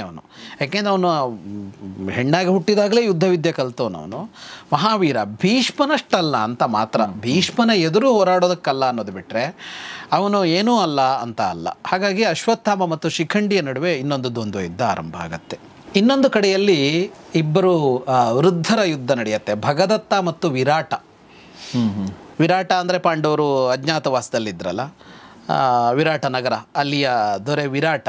ಅವನಿಗೂ ಮತ್ತು ಭಗದತ್ತ ಅಂತ, ಅವನು ಮಹಾವೀರ. ಅವರಿಬ್ಬರ ನಡುವೆ ಒಂದು ಆರಂಭ ಆಗತ್ತೆ ಯುದ್ಧ. ಇನ್ನೊಬ್ಬ ಮಹಾವೀರರು ಕೃಪಾಚಾರ್ಯರು. ಅವರಿಗೆ ಮತ್ತು ಬೃಹತ್ ಕ್ಷತ್ರ ಅಂತ ಒಬ್ಬ ರಾಜ, ಅವನು ಪಾಂಡವರ ಕಡೆ ಇರುವಂಥ ರಾಜ. ಬೃಹತ್ ಕ್ಷತ್ರನಿಗೂ ಮತ್ತು ಕೃಪಾಚಾರ್ಯರಿಗೂ ಯುದ್ಧ ಆರಂಭ ಆಗತ್ತೆ. ಇನ್ನೊಂದು ಕಡೆಯಲ್ಲಿ ದೃಪದನಿಗೆ ಮತ್ತು ಜಯದ್ರಥನಿಗೆ ಯುದ್ಧ ನಡೆಯುತ್ತೆ. ದೃಪದನಿಗೆ ಮತ್ತು ಜಯದ್ರಥನಿಗೆ. ಇಲ್ಲೂ ಭಾಳ ಚೆನ್ನಾಗಿದೆ. ಈ ಜಯದ್ರಥ ದ್ರೌಪದಿಯನ್ನು ಒಂದ್ಸಲ ಅಪಹರಣ ಮಾಡಿದ್ದ ವನವಾಸದ ಕಾಲದಲ್ಲಿ. ನಾವು ನೆನ್ಪು ಮಾಡ್ಕೋಬೋದು ಅದನ್ನು. ಪ್ರಾಯಶಃ ದೃಪದನಿಗೆ ಸಿಟ್ಟಿತ್ತೇ, ತನ್ನ ಮಗಳನ್ನು ಅಪಹರಣ ಮಾಡಿದವನು ಇವನು. ಕರೆಕ್ಟ್. ಹಾಗಾಗಿ ದೃಪದ ಮತ್ತು ಜಯದ್ರಥರಿಗೆ ಇನ್ನೊಂದು ಯುದ್ಧ ಆರಂಭ ಆಗುತ್ತೆ. ಇನ್ನೊಬ್ಬ ಕೌರವ ಸಹೋದರರಲ್ಲಿ ಮಹಾವೀರ ಅಂತ ಕರೆಸಿಕೊಳ್ಳೋನು ವಿಕರ್ಣ. ದುರ್ಯೋಧನ ದುಶಾಸನ ನಂತರ ಬಹಳ ಸಾಮರ್ಥ್ಯ ಇದ್ದವನು ವಿಕರ್ಣ. ಅವನಿಗೆ ಮತ್ತು ಸುತಸೋಮನಿಗೆ ಯುದ್ಧ ಆರಂಭ ಆಗುತ್ತೆ. ಸುತಸೋಮ ಅಂದರೆ ಭೀಮನ ಮಗ, ದ್ರೌಪದಿಯ ಮಗ, ಭೀಮನ ಮಗ. ಅದೇ ನಾನು ಉಪಪಾಂಡವರಲ್ಲಿ ಒಬ್ಬ. ಅವರು ಮಹಾವೀರರು ಅನ್ನೋದಕ್ಕೆ ಸಾಕ್ಷಿ ಇದು. ಪಾಂಡವರ ಮಕ್ಕಳು ಅಂದರೆ ಅಲ್ಲಿಯ ಮಹಾವೀರರು ಹೋಗಿ ಯುದ್ಧ ಮಾಡೋದು ಇವರ ಹತ್ರ ಅಂತ. ಹಾಗಾಗಿ ವಿಕರ್ಣ ಸುತಸೋಮರ ನಡುವೆ ಒಂದು ಆರಂಭ ಆಗತ್ತೆ. ಇನ್ನೊಂದು ಕಡೆಯಲ್ಲಿ ಸುಶರ್ಮ ಮತ್ತು ಚೇಕಿತಾನರ ನಡುವೆ ಯುದ್ಧ ಆರಂಭ ಆಗತ್ತೆ. ಸುಶರ್ಮ ಅಂತ ಅಂದರೆ ಅವನು ವಿರಾಟ ನಗರದ ಪಕ್ಕದಲ್ಲಿದ್ದವನು, ಅಲ್ಲಿಯ ರಾಜ. ಅವನಿಗೆ ಮತ್ತು ವಿರಾಟನಿಗೆ ಗಲಾಟೆ ಇರುತ್ತೆ. ಇವರು ಆ ಗೋಗ್ರಹಣ ಅಂತ ಹೋಗ್ತಾರಲ್ಲ ಅಜ್ಞಾತವಾಸದ ಸಮಯದಲ್ಲಿ, ಆಗ ಸುಶರ್ಮನಿಗೆ ಮತ್ತು ವಿರಾಟನಿಗೆ ಇದ್ದ ದ್ವೇಷವನ್ನು ಬಳಸಿಕೊಂಡು ಸುಶರ್ಮನೇ ಬಂದು ಹೇಳೋದು, ಅಂದರೆ ಕೀಚಕನ ಮರಣ ಆಗತ್ತಲ್ಲ, ಆಗ ವಿರಾಟನಿಗೆ ಯಾರೂ ಬೆಂಬಲಕ್ಕಿಲ್ಲ, ಈಗ ನೀನು ಬಂದು ವಿರಾಟ ನಗರಿಯನ್ನು ವಶಪಡಿಸಿಕೊ ಅಂತ ಸುಶರ್ಮ ಬಂದು ದುರ್ಯೋಧನಿಗೆ ಹೇಳೋದು. ಇವನು ಗೆಳೆಯ ಅವನು. ಅಂದರೆ ಇವನಿಗೆ ಆಗೋದಿಲ್ಲ ಅವನು ಕಂಡ್ರೆ, ಹಾಗಾಗಿ ಅವನಿಗೆ ಸೋಲ್ಸೋದಕ್ಕೂ ಆಗೋದಿಲ್ಲ. ಹಾಗಾಗಿ ದುರ್ಯೋಧನನ ಮೂಲಕ ಅವನನ್ನು ಸೋಲ್ಸೋದಕ್ಕೆ ಹೊರಟಂಥವನು ಸುಶರ್ಮ. ಹಾಗಾಗಿ ಅಜ್ಞಾತವಾಸದ ಕೊನೆಯಲ್ಲಿ ಗೋಗ್ರಹಣದ ಯುದ್ಧ ನಡೆದಿದ್ದು. ಆ ಸುಶರ್ಮ ಮತ್ತು ಚೇಕಿತಾನ ಅಂತ ಪಾಂಡವರ ಪಕ್ಷದಲ್ಲಿರುವ ಇನ್ನೊಬ್ಬ ದೊರೆ, ಅವರಿಬ್ಬರ ನಡುವೆ ಯುದ್ಧ ಆರಂಭ ಆಗುತ್ತೆ. ಇನ್ನೊಂದು ಕಡೆಯಲ್ಲಿ ಶಕುನಿ ಹೋಗಿ ಯುದ್ಧಕ್ಕೆ ನಿಲ್ಲೋದು ಪ್ರತಿವಿಂಧ್ಯನ ಜೊತೆಗೆ. ಪ್ರತಿವಿಂಧ್ಯ ಅಂದರೆ ಯುಧಿಷ್ಠಿರನ ಮಗ, ಉಪಪಾಂಡವರಲ್ಲೊಬ್ಬ, ದ್ರೌಪದಿಯ ಮಗ, ಯುಧಿಷ್ಠಿರನ ಮಗ. ಶಕುನಿ ಮತ್ತು ಪ್ರತಿವಿಂಧ್ಯರಲ್ಲಿ ಯುದ್ಧ ಆರಂಭ ಆಗುತ್ತೆ. ಈ ಶಕುನಿಯೂ ವೀರನೇ. ಶಕುನಿ ಬರೀ ದ್ಯೂತದಲ್ಲಿ ಮಾತ್ರ ಅಲ್ಲ, ಅವನು ವೀರನೇ. ಅವನು ಮತ್ತು ಪ್ರತಿವಿಂಧ್ಯರ ನಡುವೆ ಆರಂಭ ಆಗುತ್ತೆ ಅಂತ ನಾವು ಇಲ್ಲಿ ಬಹಳ ಗಮನಿಸಬೇಕಾದ ಒಂದು ಅಂಶ ಏನು ಅಂದರೆ, ಹಿಂದೆ ಯಾವುದೋ ಒಂದು ಸಲ ಈ ಅಂಶ ನಾನು ಒಂದು ಸಲ ಗಮನಕ್ಕೂ ತಂದಿದ್ದೆ. ಪಾಂಡವರು ಅವರೇ ಯುದ್ಧ ಮಾಡ್ತಾರೆ, ಪ್ರಧಾನರು ಅವರೇ. ಪಾಂಡವರು, ಪಂಚಪಾಂಡವರು ಮತ್ತು ಅಭಿಮನ್ಯು ಇವರುಗಳೇ ಪ್ರಧಾನವಾಗಿ ಇಲ್ಲಿ ಯುದ್ಧ ಮಾಡೋದು. ಆಮೇಲೆ ಇರಾವಂತ ಯುದ್ಧ ಮಾಡ್ತಾನೆ, ಅರ್ಜುನನ ಮಗ ಘಟೋತ್ಕಚ ಯುದ್ಧ ಮಾಡ್ತಾನೆ ಇಲ್ಲಿ. ಅಂದರೆ ಇಲ್ಲಿ ಮುಂಚೂಣಿಯ ಯುದ್ಧ ಮಾಡೋರು ಯಾರು ಪಾಂಡವರ ಪಕ್ಷದಲ್ಲಿ ಅಂದರೆ ಇವರೇ. ಕೌರವರ ಪಕ್ಷದಲ್ಲಿ ಮುಂಚೂಣಿ ಯುದ್ಧ ಮಾಡೋರೆಲ್ಲ ಬೇರೆಯವರು, ಅವ್ರ ರಿಲೇಟಿವ್ಸು, ಪಕ್ಕದ ರಾಜ್ಯದವರು, ಗೆಳೆಯರು. ಭೀಷ್ಮ ಮುಂದೆ, ಕರ್ಣ ಮುಂದೆ, ದ್ರೋಣ ಮುಂದೆ, ಶಲ್ಯ ಮುಂದೆ. ಇವರು ಯುದ್ಧ ಮಾಡೋದಿಲ್ಲ ಅಂತಲ್ಲ, ಆದರೆ ಅಲ್ಲಿ ಪ್ರಧಾನವಾಗಿ ಯಾರು ಅಂತ ಕಾಣಿಸ್ಕೊಳ್ಳೋರು ಬೇರೆಯವರು. ಇಲ್ಲಿ ಪ್ರಧಾನವಾಗಿ ಕಾಣಿಸ್ಕೊಳ್ಳೋರು ಅರ್ಜುನ, ಭೀಮ, ನಕುಲ, ಸಹದೇವ, ಉಪಪಾಂಡವರು ಇವರುಗಳೇ ಅಂತ. ಈ ದುರ್ಯೋಧನನ ಸೋಲಿಗೆ ಕಾರಣಗಳೇನು ಅಂತ ಪಟ್ಟಿ ಮಾಡಿದರೆ ಇದೂ ಒಂದು ಹೌದು ಅಂತ. ಈಗ ಇವರನ್ನು ಎದುರಿಸ್ತಾ ಇರೋದು 100 ಜನ ಕೌರವರಲ್ಲ. 100 ಜನ ಕೌರವರಿಗೆ 5 ಜನ ಪಾಂಡವರಿಗೆ ಮುಖಾಮುಖಿ ಯುದ್ಧ ಆಗೋದಿಲ್ಲ ಯುದ್ಧ ಕ್ಷೇತ್ರದಲ್ಲಿ. ಯಾಕೆ ಅಂದರೆ ಪಂಚಪಾಂಡವರ ಸಾಮರ್ಥ್ಯ 100 ಕೌರವರಿಗಿಂತ ಎಷ್ಟೋ ಪಟ್ಟು ಜಾಸ್ತಿ. ಹಾಗಾಗಿ ದುರ್ಯೋಧನ ಉಳಿದವರ ಸಹಕಾರದೊಂದಿಗೆ ಯುದ್ಧ ಮಾಡೋದು ಅನಿವಾರ್ಯ ಅವನಿಗೆ ಕೈ ಕೊಟ್ಟಿದ್ದು ಅದೇನೆ. ಪ್ರತಿಯೊಬ್ಬರು ಕೈ ಕೊಡ್ತಾ ಹೋದ್ರು ಅಂತ. ಈಗ ಕರ್ಣ ಮೊದಲ 10 ದಿವಸ ಯುದ್ಧಕ್ಕೆ ಬರಲೇ ಇಲ್ಲ. ಭೀಷ್ಮ, ದ್ರೋಣ, ಶಲ್ಯ ಎಲ್ಲರೂ ಎಲ್ಲೋ ಒಂದು ಕಡೆ ಪಾಂಡವರಿಗೆ ನೆರವಾಗಿ ಬಿಟ್ರು. ಹಾಗಾಗಿ ಅವನು ಯಾರನ್ನು ನಂಬಿಕೊಂಡು ಯುದ್ಧ ಮಾಡ್ತಾ ಇದ್ನೋ ಅವರುಗಳು ಸಂಪೂರ್ಣ ಅವನ ಜೊತೆ ನಿಲ್ಲೋಕ್ಕಾಗಲಿಲ್ಲ. ಇವ್ರಿಗೆ ಹಾಗಲ್ಲ, ಇವರೇ ನಿಂತ್ಕೊಂಡಿದ್ದು. ಉಳಿದವರು ಸಹಕಾರಿಗಳು, ಇವರು ಮುಖ್ಯಸ್ಥರು. ಇನ್ನೊಂದು ಕಡೆಯಲ್ಲಿ ಕಾಂಬೋಜದ ದೊರೆ ಸುದಕ್ಷಿಣ, ಕಾಂಬೋಜದ ದೊರೆ ಇವನ ಜೊತೆಗಿರ್ತಾನೆ, ದುರ್ಯೋಧನನ ಜೊತೆಗೆ. ಅವನ ಜೊತೆಗೆ ಶ್ರುತಕರ್ಮ ಯುದ್ಧ ಮಾಡ್ತಾನೆ. ಶ್ರುತಕರ್ಮ ಅಂದರೆ ಸಹದೇವನ ಮಗ. ಅವರಿಬ್ಬರ ನಡುವೆ ಯುದ್ಧ ಆರಂಭ ಆಗುತ್ತೆ ಇನ್ನೊಂದು ಕಡೆಯಲ್ಲಿ. ಮತ್ತೊಂದು ಕಡೆಯಲ್ಲಿ ಇರಾವಂತ, ಅವನು ಶ್ರುತಾಯುಷ ಅಂತ ಒಬ್ಬ ರಾಜ, ಅವನ ಜೊತೆಗೆ ದ್ವಂದ್ವ ಯುದ್ಧ ಆರಂಭ ಮಾಡ್ತಾನೆ. ಈ ಇರಾವಂತ ಯಾರು ಅಂದರೆ ಅರ್ಜುನನ ಮಗ. ಇವನು ಅರ್ಜುನನಿಗೆ ಉಲೂಪಿಯಲ್ಲಿ ಒಂದು ಮಗು ಆಗಿರುತ್ತಲ್ಲ, ಚಿತ್ರಾಂಗದೆ ಉಲೂಪಿ, ಆಗ ಹಿಂದೆ ಮಣಿಪುರದಲ್ಲಿ. ಇವಳು ನಾಗಕನ್ಯೆ. ಮಣಿಪುರದಲ್ಲಿ ಚಿತ್ರಾಂಗದೆ ಆಯಿತು. ಅದಕ್ಕಿಂತ ಮೊದಲು ಇವನು ಅಲ್ಲಿ ಹರಿದ್ವಾರದಲ್ಲಿ ಗಂಗಾ ನದಿಯಲ್ಲಿ ಸ್ನಾನ ಮಾಡ್ತಾ ಇದ್ದಾಗ ಉಲೂಪಿ ಇವನನ್ನು ಸೆಳ್ಕೊಂಡು ಹೋಗ್ತಾಳಲ್ಲ, ಆ ಕಥೆಯನ್ನು ಹಿಂದೆ ಹೇಳಿದ್ವಿ ನಾವು. ಅದನ್ನು ಗಮನಿಸಬೇಕು. ಅದರ ಲಿಂಕನ್ನು ಕೂಡ ಡಿಸ್ಕ್ರಿಪ್ಷನಲ್ಲಿದೆ, ದಯವಿಟ್ಟು ಅದನ್ನು ಕೂಡ ನೀವು ನೋಡಿ. ಅಥವಾ ಕಮ್ಯುನಿಟಿ ಪೇಜಲ್ಲಿ ಕೂಡ ನಾವು ಹಾಕಿರ್ತೀವಿ. ಸೊ ಈ ಎಪಿಸೋಡಲ್ಲಿ ನೋಡ್ತಾ ಇದ್ದರೆ ಯುದ್ಧ ನಿಮಗೆ ಇನ್ನೂ ಜಾಸ್ತಿ ಅರ್ಥ ಆಗ್ತಾ ಹೋಗುತ್ತೆ ಅಂತ. ಆ ಉಲೂಪಿಗೆ ಅಲ್ಲಿ ಒಂದು ದಿವಸ ಇದ್ದಿದ್ದಷ್ಟೇ ಅರ್ಜುನ. ಅಲ್ಲಿ ಒಂದು ರಾತ್ರಿ ಇದ್ದು ಬೆಳಗ್ಗೆ ಹೊರಟು ಬರ್ತಾನೆ. ಅಲ್ಲೊಂದು ಮಗು ಆಗಿರುತ್ತಲ್ಲ, ಅವನು ಇರಾವಂತ, ಅವನು ಬಂದಿರ್ತಾನೆ. ಈಗ ಒಂದು ಪ್ರಶ್ನೆ ಮೊದಲೆಲ್ಲ ಈ ಪ್ರಶ್ನೆ ಎಲ್ಲ ಕಡೆ ಕೇಳ್ತಾರೆ, ಈ ಮಕ್ಕಳುಗಳೆಲ್ಲ ಇವ್ರ ಸಂಪರ್ಕದಲ್ಲಿ ಇದ್ರಾ ಇಲ್ವಾ ಅಂತ. ಭಾಳ ಮುಖ್ಯವಾಗಿ ಕೇಳೋದು ಬಬ್ರುವಾಹನನ ಬಗ್ಗೆ. ಬಬ್ರುವಾಹನ ಯುದ್ಧಕ್ಕೆ ಬಂದಿದ್ನ ಅಂತ ಎಲ್ಲರೂ ಕೇಳ್ತಾರೆ. ಬಬ್ರುವಾಹನ ಬಂದಿರಲಿಲ್ಲ, ಅವನ ಸೈನ್ಯ ಬಂದಿತ್ತು. ಅವನ ಸಾಕು ತಂದೆ ಅಂದರೆ ಅವನ ಅಜ್ಜ ಬಂದಿದ್ದ ಇಲ್ಲಿಗೆ. ಆದರೆ ಬಬ್ರುವಾಹನ ಬಂದಿರಲಿಲ್ಲ. ಪ್ರಾಯಶಃ ಅವನನ್ನಲ್ಲಿ ಬಿಟ್ಟು ಅವನ ಅಜ್ಜ ತಾನು ಸೈನ್ಯ ತಗೊಂಡು ಬಂದಿದ್ದ ಅಂತ ಅನ್ಸುತ್ತೆ. ಬಬ್ರುವಾಹನ ಅಂದರೆ ದಕ್ಷಿಣದ ಕಡೆ ಅಂತ ಹೇಳಿ, ಇಲ್ಲಿ ತಮಿಳ್ನಾಡಿನಲ್ಲಿ ಬರುತ್ತೆ. ತಮಿಳ್ನಾಡು ಪ್ರದೇಶದಲ್ಲಿ ಇದ್ದಿದ್ದವನು, ಚಿತ್ರಾಂಗದೆಯ ಮಗ. ಆದರೆ ಇವರೆಲ್ಲ ಬಂದಿದ್ದರು. ಘಟೋತ್ಕಚ ಬಂದಿದ್ದ, ಇಲ್ಲಿ ಇರಾವಂತ ಕಾಣಿಸ್ಕೊಳ್ತಾನೆ, ಇವನು ಬಂದಿದ್ದ ಅಂತ. ಈ ಇರಾವಂತ ಮತ್ತು ಶ್ರುತಾಯುಷರ ನಡುವೆ ಯುದ್ಧ ಆರಂಭ ಆಗತ್ತೆ. ಇನ್ನು ಕೌರವರ ಪಾಳೆಯದಲ್ಲಿ ವಿಂದ ಅನುವಿಂದ ಅಂತ ಇಬ್ಬರು ಅವಂತಿಯ ರಾಜಕುಮಾರರವರಿಬ್ಬರು, ಅವರಿಬ್ಬರು ಕುಂತಿಭೋಜನ ಜೊತೆಗೆ ಯುದ್ಧ ಆರಂಭ ಮಾಡ್ತಾರೆ. ಕುಂತಿಭೋಜ ಅಂದ್ರೆ ಕುಂತಿಯ ತಂದೆ. ಹೌದು, ಕುಂತಿಯ ತಂದೆ. ಅವನ ಜೊತೆಗೆ ಯುದ್ಧ ಆರಂಭ ಮಾಡ್ತಾರೆ. ಅವನು ಮತ್ತು ಅವನ ಮಗ ಇಬ್ಬರು ಇವ್ರ ಜೊತೆಗೆ ಯುದ್ಧ ಮಾಡ್ತಾರೆ, ವಿಂದ ಮತ್ತು ಅನುವಿಂದ ಅವ್ರ ಜೊತೆಗೆ. ಅದರಲ್ಲಿ ಅನುವಿಂದ ಮತ್ತು ಕುಂತಿಭೋಜನ ನಡುವೆ ಯುದ್ಧ ನಡೆಯುತ್ತೆ. ವಿಂದ ಮತ್ತು ಕುಂತಿಭೋಜನ ಮಗನ ಜೊತೆಗೆ ಯುದ್ಧ ನಡೆಯುತ್ತೆ. ಓಕೆ, ತಾತಂದ್ರೆಲ್ಲ ಬಂದ್ಬಿಟ್ಟಿದಾರಲ್ಲ ಸರ್. ಹೌದು ಅಲ್ವಾ, ಇಲ್ಲೇನು ಯುದ್ಧದಲ್ಲಿ ಎಲ್ಲರೂ ಬರಲೇಬೇಕು ಅನ್ನೋ ಥರ ಒಂಥರ ಅಲ್ವಾ? ಹಾಂ, ಮತ್ತು ಅವರೊಂಥರ ನಿವೃತ್ತರಾಗ್ತಾ ಇರಲಿಲ್ಲ, ಅವರಿಗೆ ಸಾಮರ್ಥ್ಯ ಯಾವುದೂ ಕಡಿಮೆ ಆಗ್ತಾ ಇರ್ತಿರ್ಲಿಲ್ಲ. ತುಂಬ ಜನ 3-4 ತಲೆಮಾರಿನವರು ಈ ಇದರಲ್ಲಿ ಕಾಣ್ತಾರೆ, ಎರಡೂ ಕಡೆಗೂ ಕಾಣ್ತಾರೆ. ಭೀಷ್ಮ ದ್ರೋಣ ಮಾತ್ರ ಅಲ್ಲ ಅಂತ. ಓಕೆ, ಆಮೇಲೆ ವಯಸ್ಸಲ್ಲಿ ನನ್ನ ಸಮಾನವಾಗಿರೋರ ಜೊತೆಗೆ ನಾನು ಹೋಗ್ಬೇಕನ್ನೋದು ಇಲ್ಲ ಆ್ಯಕ್ಚುಲಿ. ಇಲ್ಲ ಇಲ್ಲ ಇಲ್ಲ. ಈಗ ಯಾರು ಈ ಉಪಪಾಂಡವರ ಜೊತೆಗೆ ಅವ್ರು ಬರೋದು, ಅದೇ ಇಲ್ಲಿ ಅವಂತಿ ದೇಶದ ರಾಜಕುಮಾರರ ಜೊತೆಗೆ ಕುಂತಿ ಭೋಜನ ಯುದ್ಧ, ಮೊಮ್ಮಕ್ಕಳ ಜೊತೆಗೆ ಆಡ್ದಂಗೆ ಆ್ಯಕ್ಚುಲಿ ಅಲ್ವಾ? ಹೌದು. ಈಗಲೂ ಯುದ್ಧ ಭೂಮಿಯಲ್ಲೂ ಈಗ ಇಷ್ಟೊಂದು ಅಲ್ದಿದ್ರು 1-2 ತಲೆಮಾರಿನವರು ಯುದ್ಧ ಭೂಮಿಯಲ್ಲಿ ಇರ್ತಾರಲ್ವ. ಈಗ ರಿಟೈರ್ಡ್ ಹತ್ರಕ್ಕೆ ಬಂದಿರೋನೊಬ್ಬ, ಈಗ ಜಾಯಿನ್ ಆಗಿರೋನೊಬ್ಬ ಅಂತ ತಗೊಂಡ್ರೆ, ಒಬ್ಬ ತಂದೆಯ ವಯಸ್ಸಿನವನು, ಒಬ್ಬ ಮಗನ ವಯಸ್ಸಿನವನು ಅನ್ನೋ ಥರ ಆಗಿರುತ್ತಲ್ಲ. ಅಷ್ಟು ಆಗಿರೋದಿಲ್ಲ ಜಾಸ್ತಿ, ಸೈನ್ಯದಲ್ಲಿ ಇದು ಬೇಗ ಅಲ್ಲ ನಿವೃತ್ತಿ.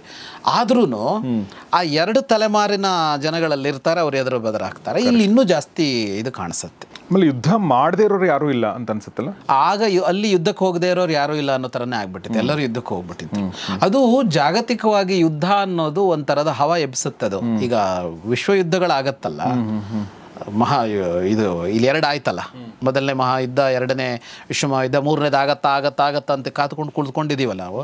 ಯುದ್ಧ ಆದಾಗ ಎಲ್ಲರೂ ಎದ್ಕೊಂಡು ಹೋಗ್ತಾರೆ. ಎಲ್ಲರಿಗೂ ಹೋಗೋದಕ್ಕೆ ಅವರವರದ್ದೇ ಕಾರಣ ಇರುತ್ತೆ. ಒಂದು ಇನ್ಯಾರದೋ ಒಬ್ಬನ ಮರ್ಜಿ ಇರುತ್ತೆ, ಹೋಗಲೇಬೇಕಾಗತ್ತೆ. ಆ ಗುಂಪಲ್ಲಿ ಇರ್ತಾರೆ, ಅದರಿಂದ ಯುದ್ಧ ಮಾಡಬೇಕಾಗತ್ತೆ. ಇನ್ಯಾರಿಗೋ ತನ್ನ ವಿರೋಧಿಯಲ್ಲಿರ್ತಾನೆ, ಇಲ್ಲಿ ಹೋಗಿ ಹೊಡೆದು ಬರೋಣ ಅಂತ ಹೋಗ್ತಾನೆ. ಹಾಗಾಗಿ ಸ್ವಂತ ಲಾಭ ಇದೆಯೋ ಇಲ್ವೋ, ಇಡೀ ವಿಶ್ವವೇ ಯುದ್ಧಕ್ಕೆ ನಿಂತಾಗ ಹೆಚ್ಚಿನ ದೇಶಗಳೆಲ್ಲ ಹೋಗಿಬಿಡ್ತವೆ. ಕರೆಕ್ಟ್. ಇನ್ನು ಕೇಕಯದ ರಾಜರುಗಳು, ಕೇಕಯದಲ್ಲಿ 5 ಜನ ಅವರು ಅಣ್ಣ ತಮ್ಮಂದಿರು 5 ಜನ ಬಂದಿರ್ತಾರೆ. ಅವರು ಪಾಂಡವರ ಪರವಾಗಿರ್ತಾರೆ. ಅವರು 5 ಜನ ಗಾಂಧಾರರ ಜೊತೆಗೆ ಯುದ್ಧ ಮಾಡ್ತಾರೆ. ಗಾಂಧಾರ ಅಂದರೆ ಶಕುನಿಯ ಇದು, ಅಲ್ಲಿ 5 ಜನ ಶಕುನಿಯ ಸಹೋದರರ 5 ಜನರ ಜೊತೆಗೆ ಕೇಕೆಯವರ ಒಂದು ಕಡೆ ಯುದ್ಧ ನಡೆಯುತ್ತೆ. ಇನ್ನೊಂದು ಕಡೆಯಲ್ಲಿ ವೀರಬಾಹು ಅಂತ, ಅವನು ದುರ್ಯೋಧನ ತಮ್ಮ, ಕೌರವರಲ್ಲೊಬ್ಬ, ಅವನಿಗೂ ಮತ್ತು ಉತ್ತರನಿಗೂ ಯುದ್ಧ ಆರಂಭ ಆಗತ್ತೆ. ವಿರಾಟನ ಮಗ ಉತ್ತರನಿಗೂ ಯುದ್ಧ ಆರಂಭ ಆಗತ್ತೆ.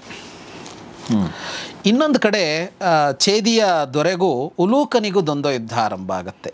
ಉಲೂಕ ಅಂದರೆ ಶಕುನಿಯ ಮಗ. ಶಕುನಿಯ ಮಗ, ಅವರಿಬ್ಬರಿಗೊಂದು ಯುದ್ಧ ಆರಂಭ ಆಗತ್ತೆ. ಅವನು ಹಿಂದೊಂದ್ಸಲ ಇದಕ್ಕೆ ಹೋಗಿದ್ದ, ಸಂಧಾನಕ್ಕೆ ಅವನೊಂದ್ಸಲ ರಾಯಭಾರಿಯಾಗಿ ಹೋಗಿದ್ದ. ಅವರಿಬ್ಬರ ನಡುವೆ ಒಂದು ಯುದ್ಧ ಆರಂಭ ಆಗತ್ತೆ. ಹೀಗೆ ಅಲ್ಲಲ್ಲಿ ದ್ವಂದ್ವ ಯುದ್ಧಗಳ ಆರಂಭ ಆಗುತ್ತೆ. ವ್ಯಾಸರು ಹೇಳ್ತಾರೆ, ಏವಂ ದ್ವಂದ್ವ ಸಹಸ್ರಾಣಿ ರಥವಾರಣ ವಾಜಿನಾಂ ಪದಾತೀನಾಂಚ ಸಮರೆ ತವತೇಶಾಂಚ ಸಂಕುಲಂ ಅಂತ. ಸಾವಿರಾರು ದ್ವಂದ್ವ ಯುದ್ಧಗಳ ಆರಂಭ ಆಗ್ಬಿಟ್ಟು ಹೀಗೆ ಅಂತ. ಅಂದರೆ ಇದೆಲ್ಲ ನಾವೀಗ ಗುರುತಿಸಬಹುದಾದ ರಾಜರುಗಳ ನಡುವೆ. ಒಂದು ಸೇನೆ ಅಂದರೆ ಆ ಸೇನೆಯಲ್ಲಿ ಎಷ್ಟೋ ಜನ ಬೇರೆ ಬೇರೆ ಹಂತದ ಅಧಿಕಾರಿಗಳಿರ್ತಾರಲ್ಲ, ಅವರವರುಗಳ ನಡುವೆ ಯುದ್ಧ ಆರಂಭ ಆಗುತ್ತೆ. ಕಾಲಾಳುಗಳ ಜೊತೆಗೆ ಯುದ್ಧ ಆರಂಭ ಆಗುತ್ತೆ, ಅಶ್ವಾರೋಹಿಗಳ ಜೊತೆಗೆ ಯುದ್ಧ ಆರಂಭ ಆಗುತ್ತೆ, ಗಜಾರೋಹಿಗಳ ಜೊತೆಗೆ ಆರಂಭ ಆಗುತ್ತೆ. ಹೀಗೆ ಎಲ್ಲಿ ನೋಡಿದರೂ ದ್ವಂದ್ವ ಯುದ್ಧಗಳು, ಸಾವಿರ ದ್ವಂದ್ವ ಯುದ್ಧಗಳು ಕಾಣಿಸ್ಕೊಳ್ಳುತ್ತೆ. ಆರಂಭದಲ್ಲಿ ಇದು ಭಾಳ ಚೆನ್ನಾಗಿ ಕಾಣಿಸ್ತಾ ಇತ್ತಂತೆ. ಮುಹೂರ್ತಮಿವ ತದ್ಯುದ್ಧ ಮಾಸೀನ್ ಮಧುರ ದರ್ಶನಂ ತತ ಉನ್ಮತ್ತ ವದ್ರಾಜ ನಪ್ರಾಜ್ಞಾಯತ ಕಿಂಚನ ಅಂತ. ಸ್ವಲ್ಪ ಹೊತ್ತು ಬಹಳ ಚಂದ ಇತ್ತಂತೆ ನೋಡೋದಕ್ಕೆ. ಅದಾದಮೇಲೆ ಹುಚ್ಚಿಡ್ದಂಗೆ ಕಾಣ್ತಾ ಇತ್ತಂತೆ. ಉನ್ಮತ್ತ ವತ್ ಅಂತ ಹೇಳ್ತಾನೆ, ಉನ್ಮಾದ ಅಂತ. ಅಂದರೆ ಮೊದಲು ಒಂದು ತರಹದಲ್ಲಿ ಏನೋ ಮಾಡ್ತಾ ಇದ್ರು, ಆಮೇಲೆ ಯುದ್ಧದ ಹುಚ್ಚೆ ಹಿಡಿತವರಿಗೆ ಅಂತ. ಹಾಗೆ ಉನ್ಮಾದ ಬಂದಂತೆ ಯುದ್ಧ ಆರಂಭ ಆಯಿತು.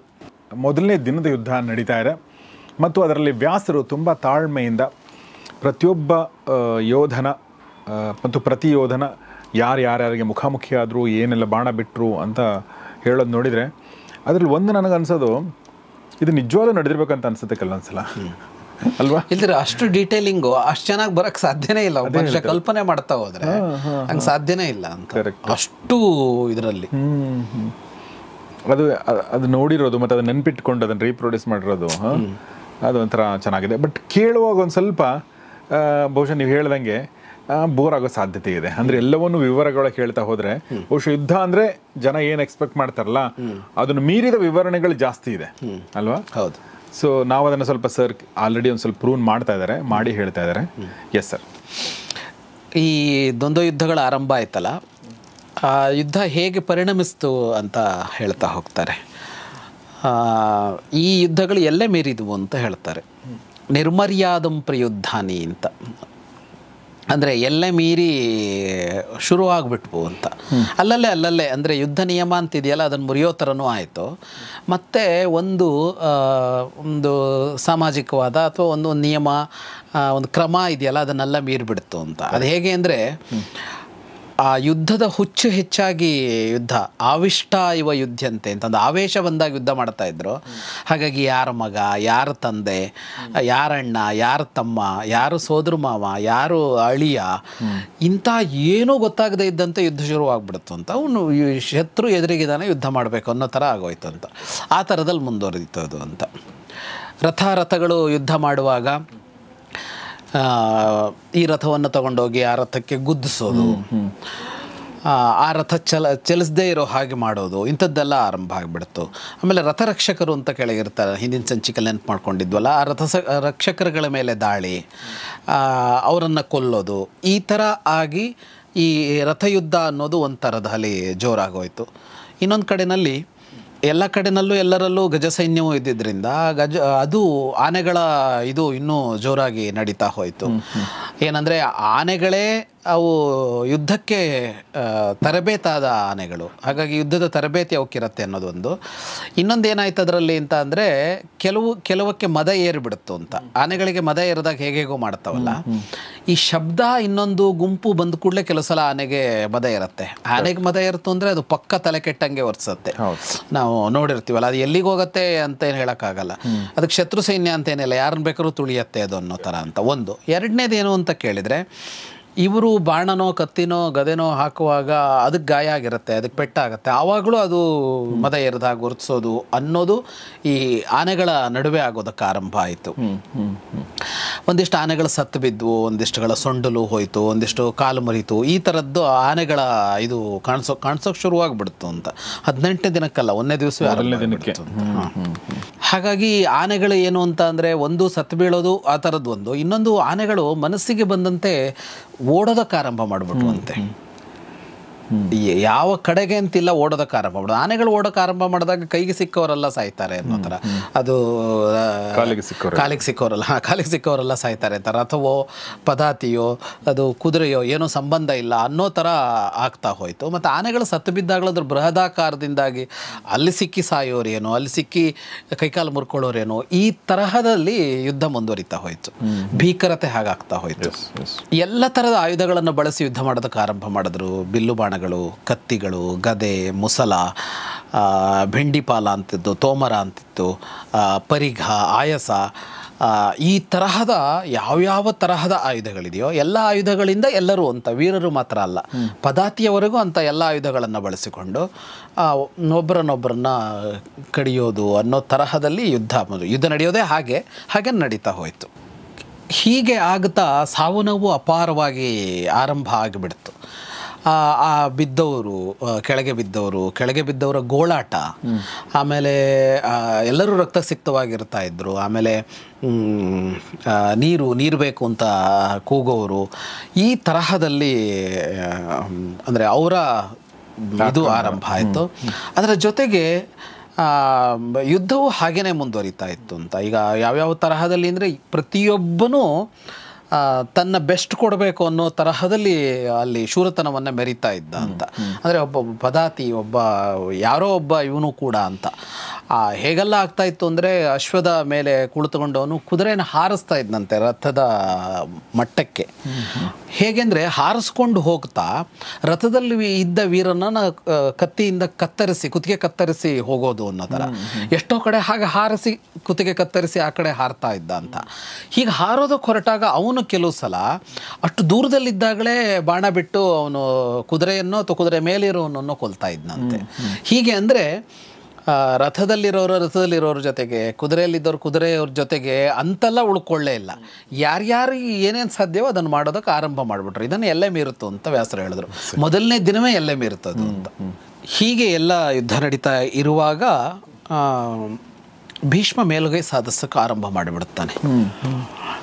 ಅವನ ಅನುಭವ, ಅವನಿಗಿದ್ದ ವಿದ್ಯೆ ಎಲ್ಲ ನೋಡಿದಾಗ ಅರ್ಜುನ ಅಲ್ಲಿ ಹೋಗಿ ಸ್ವರ್ಗಕ್ಕೆ ಹೋಗಿ ಅಸ್ತ್ರಗಳನ್ನು ತೆಗೆದುಕೊಳ್ಳದೆ ಇದ್ದರೆ ಭೀಷ್ಮನಂಥ ಯೋಧ ಇಲ್ಲ ಅಂತ ಹೇಳಬೇಕಲ್ಲಿ ಅಂತ.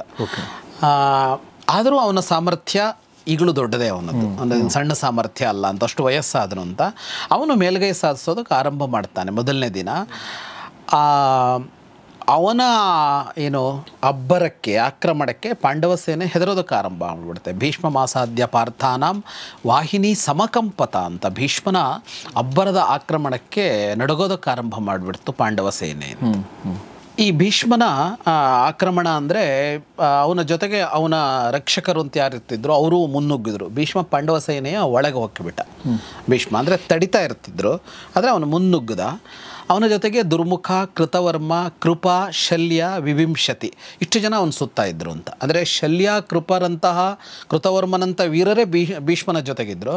ಇಷ್ಟೂ ಜನ ಸೇರಿ ಒಳಗೆ ನುಗ್ಗುತ್ತಾರೆ, ಪಾಂಡವ ಸೇನೆಯ ಒಳಗೆ ನುಗ್ಗುತ್ತಾರೆ. ಒಳಗೆ ನುಗ್ಗಿದವನು ಒಂದು ಸಂಹಾರ ಕ್ರಿಯೆಯನ್ನೇ ಆರಂಭ ಮಾಡಿಬಿಡ್ತಾನೆ ಭೀಷ್ಮ. ಛೇದಿ, ಕಾಶಿ ಮತ್ತು ಕರುಷ, ಪಾಂಚಾಲ 4 ಸೇನೆಗಳು ಎದುರಿಗೆ ಸಿಗ್ತವೆ. ಛೇದಿಯ ಸೈನ್ಯ, ಕಾಶಿಯ ಸೈನ್ಯ, ಕರುಷದ ಸೈನ್ಯ ಮತ್ತು ಪಾಂಚಾಲದ ಸೈನ್ಯ. ಕರುಷ ಅನ್ನೋದು ಒಂದು ದೇಶವೇ. ಅದರ ಒಳಗೆ ಅವನು ಸುತ್ತುತ್ತಾ ಇರ್ತಾನೆ. ಅದು ಹೇಗೆ ಅಂತ ಅಂದರೆ ಅವನದು ತಾಳಧ್ವಜ, ಅಂದರೆ ತಾಳೆ ಮರದ ಧ್ವಜ ಅವನದ್ದು. ಅಲ್ಲಿ ಬೇರೆ ಏನೂ ಕಾಣಿಸಲ್ಲ, ಒಂದು ತಾಳೆ ಮರ ಹೀಗೆ ಸುತ್ತಾ ಇದ್ದಂಗೆ ಕಾಣಿಸ್ತಾ ಇತ್ತು ಅಂತ. ಆ ತರಹದಲ್ಲಿ ವೇಗದಲ್ಲಿ ಅತ್ತ ಇತ್ತ ಹೋಗ್ತಾ ಅವನು ಇದ್ದವರನ್ನು ಕೊಲ್ತಾ ಹೋಗ್ತಾನೆ. ಅವನು ಜನರ ನಡುವೆ ನೃತ್ಯ ಮಾಡ್ತಾ ಇದ್ದಾನೋ ಅನ್ನೋ ತರಹದಲ್ಲಿ ಅವನ ರಥ ಓಡಿತು ಅಂತ ಹೇಳ್ತಾರೆ ವ್ಯಾಸರು. ಭೀಷ್ಮನ ಈ ಆಕ್ರಮಣವನ್ನು ಎದುರಿಸಿ ನಿಲ್ಲೋದಕ್ಕೆ ಬರೋದು ಅಭಿಮನ್ಯು. ತನ್ನ ಇಡೀ ಸೈನ್ಯದ ಮೇಲೆ ದಾಳಿ ಆಗ್ತಾ ಇರೋದನ್ನು ನೋಡಿ ಅಭಿಮನ್ಯು ಎದುರಾಗ್ತಾನೆ. ಅಂದರೆ ಮೊದಲೊಂದು ದ್ವಂದ್ವ ಯುದ್ಧ ಅಂತ ನಾವು ಹೇಳಿದ್ವಲ್ಲ ಹಿಂದಿನ ಸಂಚಿಕೆ, ದ್ವಂದ್ವ ಯುದ್ಧ ಅಂತ. ಈ ದ್ವಂದ್ವ ಯುದ್ಧ ಹಾಗೆ ನಡೀತಾ ಇರೋದಿಲ್ಲ. ಅದು ಇದಕ್ಕಿದ್ದ ಹಾಗೆ ಇವರು ಬೇರೆ ಪ್ಲ್ಯಾನ್ ಮಾಡ್ಕೊಂಡು ಇನ್ನೂ ಅಲ್ಲಿಗೆ ಹೊರಟು ಬಿಡ್ತಾರೆ. ಈಗ ದ್ವಂದ್ವ ಯುದ್ಧ ಭೀಷ್ಮನಿಗೂ ಅರ್ಜುನಿಗೂ ನಡೀತಾ ಇತ್ತು. ಅದು ಯಾವುದೋ ಮಾಯಕದಲ್ಲಿ ಅರ್ಜುನನ್ನ ತಪ್ಪಿಸಿ ಭೀಷ್ಮ ಮುಂದೆ ಹೋಗ್ಬಿಡ್ತಾನೆ, ಇಲ್ಲ ಅರ್ಜುನ್ ಇನ್ಯಾರೋ ಸೆಳೆದು ಬಿಡ್ತಾರೆ. ಆಗ ಭೀಷ್ಮ ಇನ್ನೊಂದು ಕಡೆಯಿಂದ ನುಗ್ಗುತ್ತಾನೆ ಅನ್ನೋ ಥರ. ಅಭಿಮನ್ಯು ಬೇರೆ ಕಡೆ ಇದ್ದ. ಈಗ ಭೀಷ್ಮ ನುಗ್ಗಿದ್ದನ್ನು ನೋಡಿ ಅಭಿಮನ್ಯು ಬಂದು ಅವನನ್ನು ತಡಿತಾನೆ. ಅಭಿಮನ್ಯು ಬಂದವನು ಮೊದಲು ಭೀಷ್ಮನ ಇದನ್ನು ಧ್ವಜವನ್ನು ತುಂಡು ಮಾಡುತ್ತಾನೆ. ಅದು ಬಹಳ ದೊಡ್ಡ ಕೆಲಸ. ಭೀಷ್ಮನ ತಾಳಧ್ವಜ ಏನಿತ್ತು, ತಾಳೆ ಮರದ ಧ್ವಜ, ಅದನ್ನು ತುಂಡು ಮಾಡ್ತಾನೆ. ಮತ್ತು ಅಭಿಮನ್ಯು ಒಬ್ಬನೇ ಜೊತೆಗಿದ್ದ ಅಷ್ಟು ಜನರ ಜೊತೆಗೂ ಯುದ್ಧ ಶುರು ಮಾಡ್ತಾನೆ. ಕೃತವರ್ಮ, ಕೃಪ, ಶಲ್ಯ ಇವರುಗಳಿದ್ರಲ್ಲ ಅವ್ರ ಜೊತೆಗೂ ಯುದ್ಧ ಆರಂಭ ಮಾಡ್ತಾನೆ. ಅದನ್ನು ವ್ಯಾಸರು ಮಹಾಭಾರತದಲ್ಲಿ ವಿಸ್ತಾರವಾಗಿ ವಿವರಿಸ್ತಾರೆ. ನಾವಿಲ್ಲಿ ಎಷ್ಟಕ್ಕೆ ಬೇಕೋ ಅಷ್ಟಕ್ಕೆ ಹೇಳ್ಕೊಂಡು ಹೋಗ್ತಾ ಇದ್ದೀವಿ. ಅದನ್ನು ಅವರು ವರ್ಣಿಸೋ ಕ್ರಮ ಹೇಗಿದೆ ಅನ್ನೋದಕ್ಕೆ ಹೇಳ್ತೀನಿ. ಕೃತವರ್ಮನ ಮೇಲೆ ಒಂದೇ ಸಲ 1 ಬಾಣ ಬಿಡ್ತಾನೆ. ಅದೇ ಸಮಯಕ್ಕೆ ಸರಿಯಾಗಿ 5 ಬಾಣಗಳನ್ನು ಶಲ್ಯನ ಮೇಲೆ ಬಿಡುತ್ತಾನೆ. ಹೀಗೆ ಒಂದೇ ಸಲಕ್ಕೆ ಎಲ್ಲರ ಮೇಲೂ ಬಾಣಗಳನ್ನು ಬಿಡ್ತಾ ಅಭಿಮನ್ಯು ಯುದ್ಧವನ್ನು ಮಾಡೋದಕ್ಕೆ ಹೋಗ್ತಾನೆ. ಇಲ್ಲಿ ಎಷ್ಟು ವಿಸ್ತಾರವಾಗಿ ಬರೀತಾರೆ ಅಂದರೆ ಯಾವ ಬಾಣ ಹೇಗಿತ್ತು, ಬಾಣದಲ್ಲಿ ವಿವಿಧಗಳಿವೆ. ಭಲ್ಲ ಅಂತಿದೆ, ಬೇರೆ ಬೇರೆ ತರಹದಿದೆ, ಕ್ಷುದ್ರಕ ಅಂತಿದೆ, ಹೀಗೆ ಬೇರೆ ಬೇರೆ ಥರ. ಉದ್ದ ಬಾಣ, ಸಣ್ಣ ಗಿಣ್ಣಿರುವ ಬಾಣ, ಚೂಪಾದ ಬಾಣ, ಬೇರೆ ಬೇರೆ ತರಹದ್ದು. ಯಾವ ಬಾಣ ಬಿಟ್ಟ, ಎಷ್ಟು ಬಿಟ್ಟ ಅಂತ ಇಷ್ಟೂ ವಿವರಗಳನ್ನು ವ್ಯಾಸರು ಕೊಡ್ತಾರೆ. ನಾವಿಲ್ಲಿ ಹೇಳ್ತಾ ಹೋದಾಗ ಬೋರ್ ಆಗಬಹುದು. ಹಾಗಾಗಿ ಮುಖ್ಯ ವಿಷಯಗಳನ್ನು ತೆಗೆದುಕೊಂಡು ಹೋಗೋಣ. ಇಷ್ಟು ಜನರ ಜೊತೆಗೆ ಮತ್ತು ಭೀಷ್ಮನ ಜೊತೆಗೆ ಯುದ್ಧ ಮಾಡ್ತಾ ಇದ್ದರೂ ಅಭಿಮನ್ಯುವನ್ನು ಹಿಮ್ಮೆಟ್ಸೋಕ್ಕಾಗೋದಿಲ್ಲ. ಭೀಷ್ಮನಿಗೂ ಮತ್ತು ಉಳಿದವರಿಗೂ ಸೇರಿ ಅವನನ್ನು ಹಿಮ್ಮೆಟ್ಸೋಕ್ಕಾಗೋದಿಲ್ಲ. ಅವನು ಬಾಣ ಬಿಡೋದನ್ನು, ಅವನ ಧನುಸ್ಸನ್ನು ನೋಡಿದಾಗ ಎಲ್ಲರೂ ಗಾಂಡೀವ ನೆನಪಾಗತ್ತೆ, ಅರ್ಜುನನ ಗಾಂಡೀವ. ಹಾಗಾಗಿ ಅರ್ಜುನನೇ ಯುದ್ಧ ಮಾಡ್ತಾ ಇದ್ದಾನೇನೋ ಅನ್ನೋ ತರಹದಲ್ಲಿ ಅಭಿಮನ್ಯುವಿನ ಯುದ್ಧ ನಡೆಯುತ್ತೆ. ಅಭಿಮನ್ಯುವಿನ ಈ ಯುದ್ಧವನ್ನು ನೋಡಿ ಭೀಮ ಮೆಚ್ಚಿಕೊಳ್ತಾನೆ. ಅಂದರೆ ಹಿಂದಿನೊಂದು ಸಂಚಿಕೆಯಲ್ಲಿ ನಾನು ಹೇಳ್ತಾ ಇದ್ದೆ, ಬರೀ ಯುದ್ಧ ಮಾಡ್ತಾ ಇರೋದಿಲ್ಲ, ನೋಡ್ತಾರೆ, ಗಮನಿಸ್ತಾರೆ ಅಂತ. ಅಲ್ಲಿ ಅದನ್ನು ಗಮನಿಸ್ತಾ ಇದ್ದ ಭೀಮ ಅಚ್ಚರಿಪಟ್ಟು ಅಭಿಮನ್ಯುವನ್ನು ಹೊಗಳ್ತಾನೆ. ಎಂಥ ಸಾಹಸದ ಯುದ್ಧ ಇದು ಅಂತ. ಯಾಕೆಂದರೆ ಭೀಷ್ಮನನ್ನು ಎದುರಿಸೋದು ಸುಲಭ ಅಲ್ಲ, ಅದರಲ್ಲಿ ಇಷ್ಟು ಜನರ ಜೊತೆಗೂ ಅವನು ಎದುರಿಸ್ಕೊಂಡು ನಿಂತಿದ್ದಾನೆ ಅಂತ. ಇಷ್ಟಾಗ್ತಾ ಇದ್ದಾಗೆ ಭೀಷ್ಮ ಅಸ್ತ್ರಗಳ ಪ್ರಯೋಗಕ್ಕೆ ಆರಂಭ ಮಾಡ್ತಾನೆ. 1000 ಬಾಣಗಳಿಂದ ಅಭಿಮನ್ಯುವನ್ನು ಮುಚ್ಚಿಬಿಡ್ತಾನೆ ಅವನು. ಅದನ್ನು ಕಾಣ್ತಾ ಇದ್ದಂತೆ 10 ಜನ ಪಾಂಡವರ ಮಹಾವೀರರು ಧಾವಿಸಿ ಬರ್ತಾರೆ ಅಭಿಮನ್ಯುವಿನ ಜೊತೆಗೆ, ಇವ್ರ ಜೊತೆಗೆ ಯುದ್ಧ ಮಾಡೋದಕ್ಕೆ. ವಿರಾಟ ಬರ್ತಾನೆ, ವಿರಾಟನ ಜೊತೆಗೆ ಅವನ ಮಗ ಉತ್ತರ ಬರ್ತಾನೆ, ದೃಷ್ಟದ್ಯುಮ್ನ ಬರ್ತಾನೆ, ಭೀಮ ಬರ್ತಾನೆ, ಕೇಕಯದ 5 ಜನ ಇದ್ದಾರಲ್ಲ ಸಹೋದರರು ಅವರು ಬರ್ತಾರೆ, ಮತ್ತು ಸಾತ್ಯಕಿ ಬರ್ತಾನೆ. ಹೀಗೆ ಇಷ್ಟು ಜನಕ್ಕೆ, ಅಂದರೆ ಇಲ್ಲಿ ಇಷ್ಟು ಜನ ಮತ್ತು ಅಲ್ಲಿ ಭೀಷ್ಮನ ಜೊತೆಗಿದ್ದವರು, ಇವ್ರ ಜೊತೆಗೆ ಒಂದು ಯುದ್ಧ ಆರಂಭ ಆಗುತ್ತೆ. ಒಂದು ಸ್ವಲ್ಪ ಹೊತ್ತು ಅಭಿಮನ್ಯು ಭೀಷ್ಮನ ಯುದ್ಧ ನಿಂತು ಭೀಮ ಮತ್ತು ಭೀಷ್ಮರ ನಡುವೆ ಯುದ್ಧ ಆರಂಭ ಆಗಿಬಿಡುತ್ತೆ.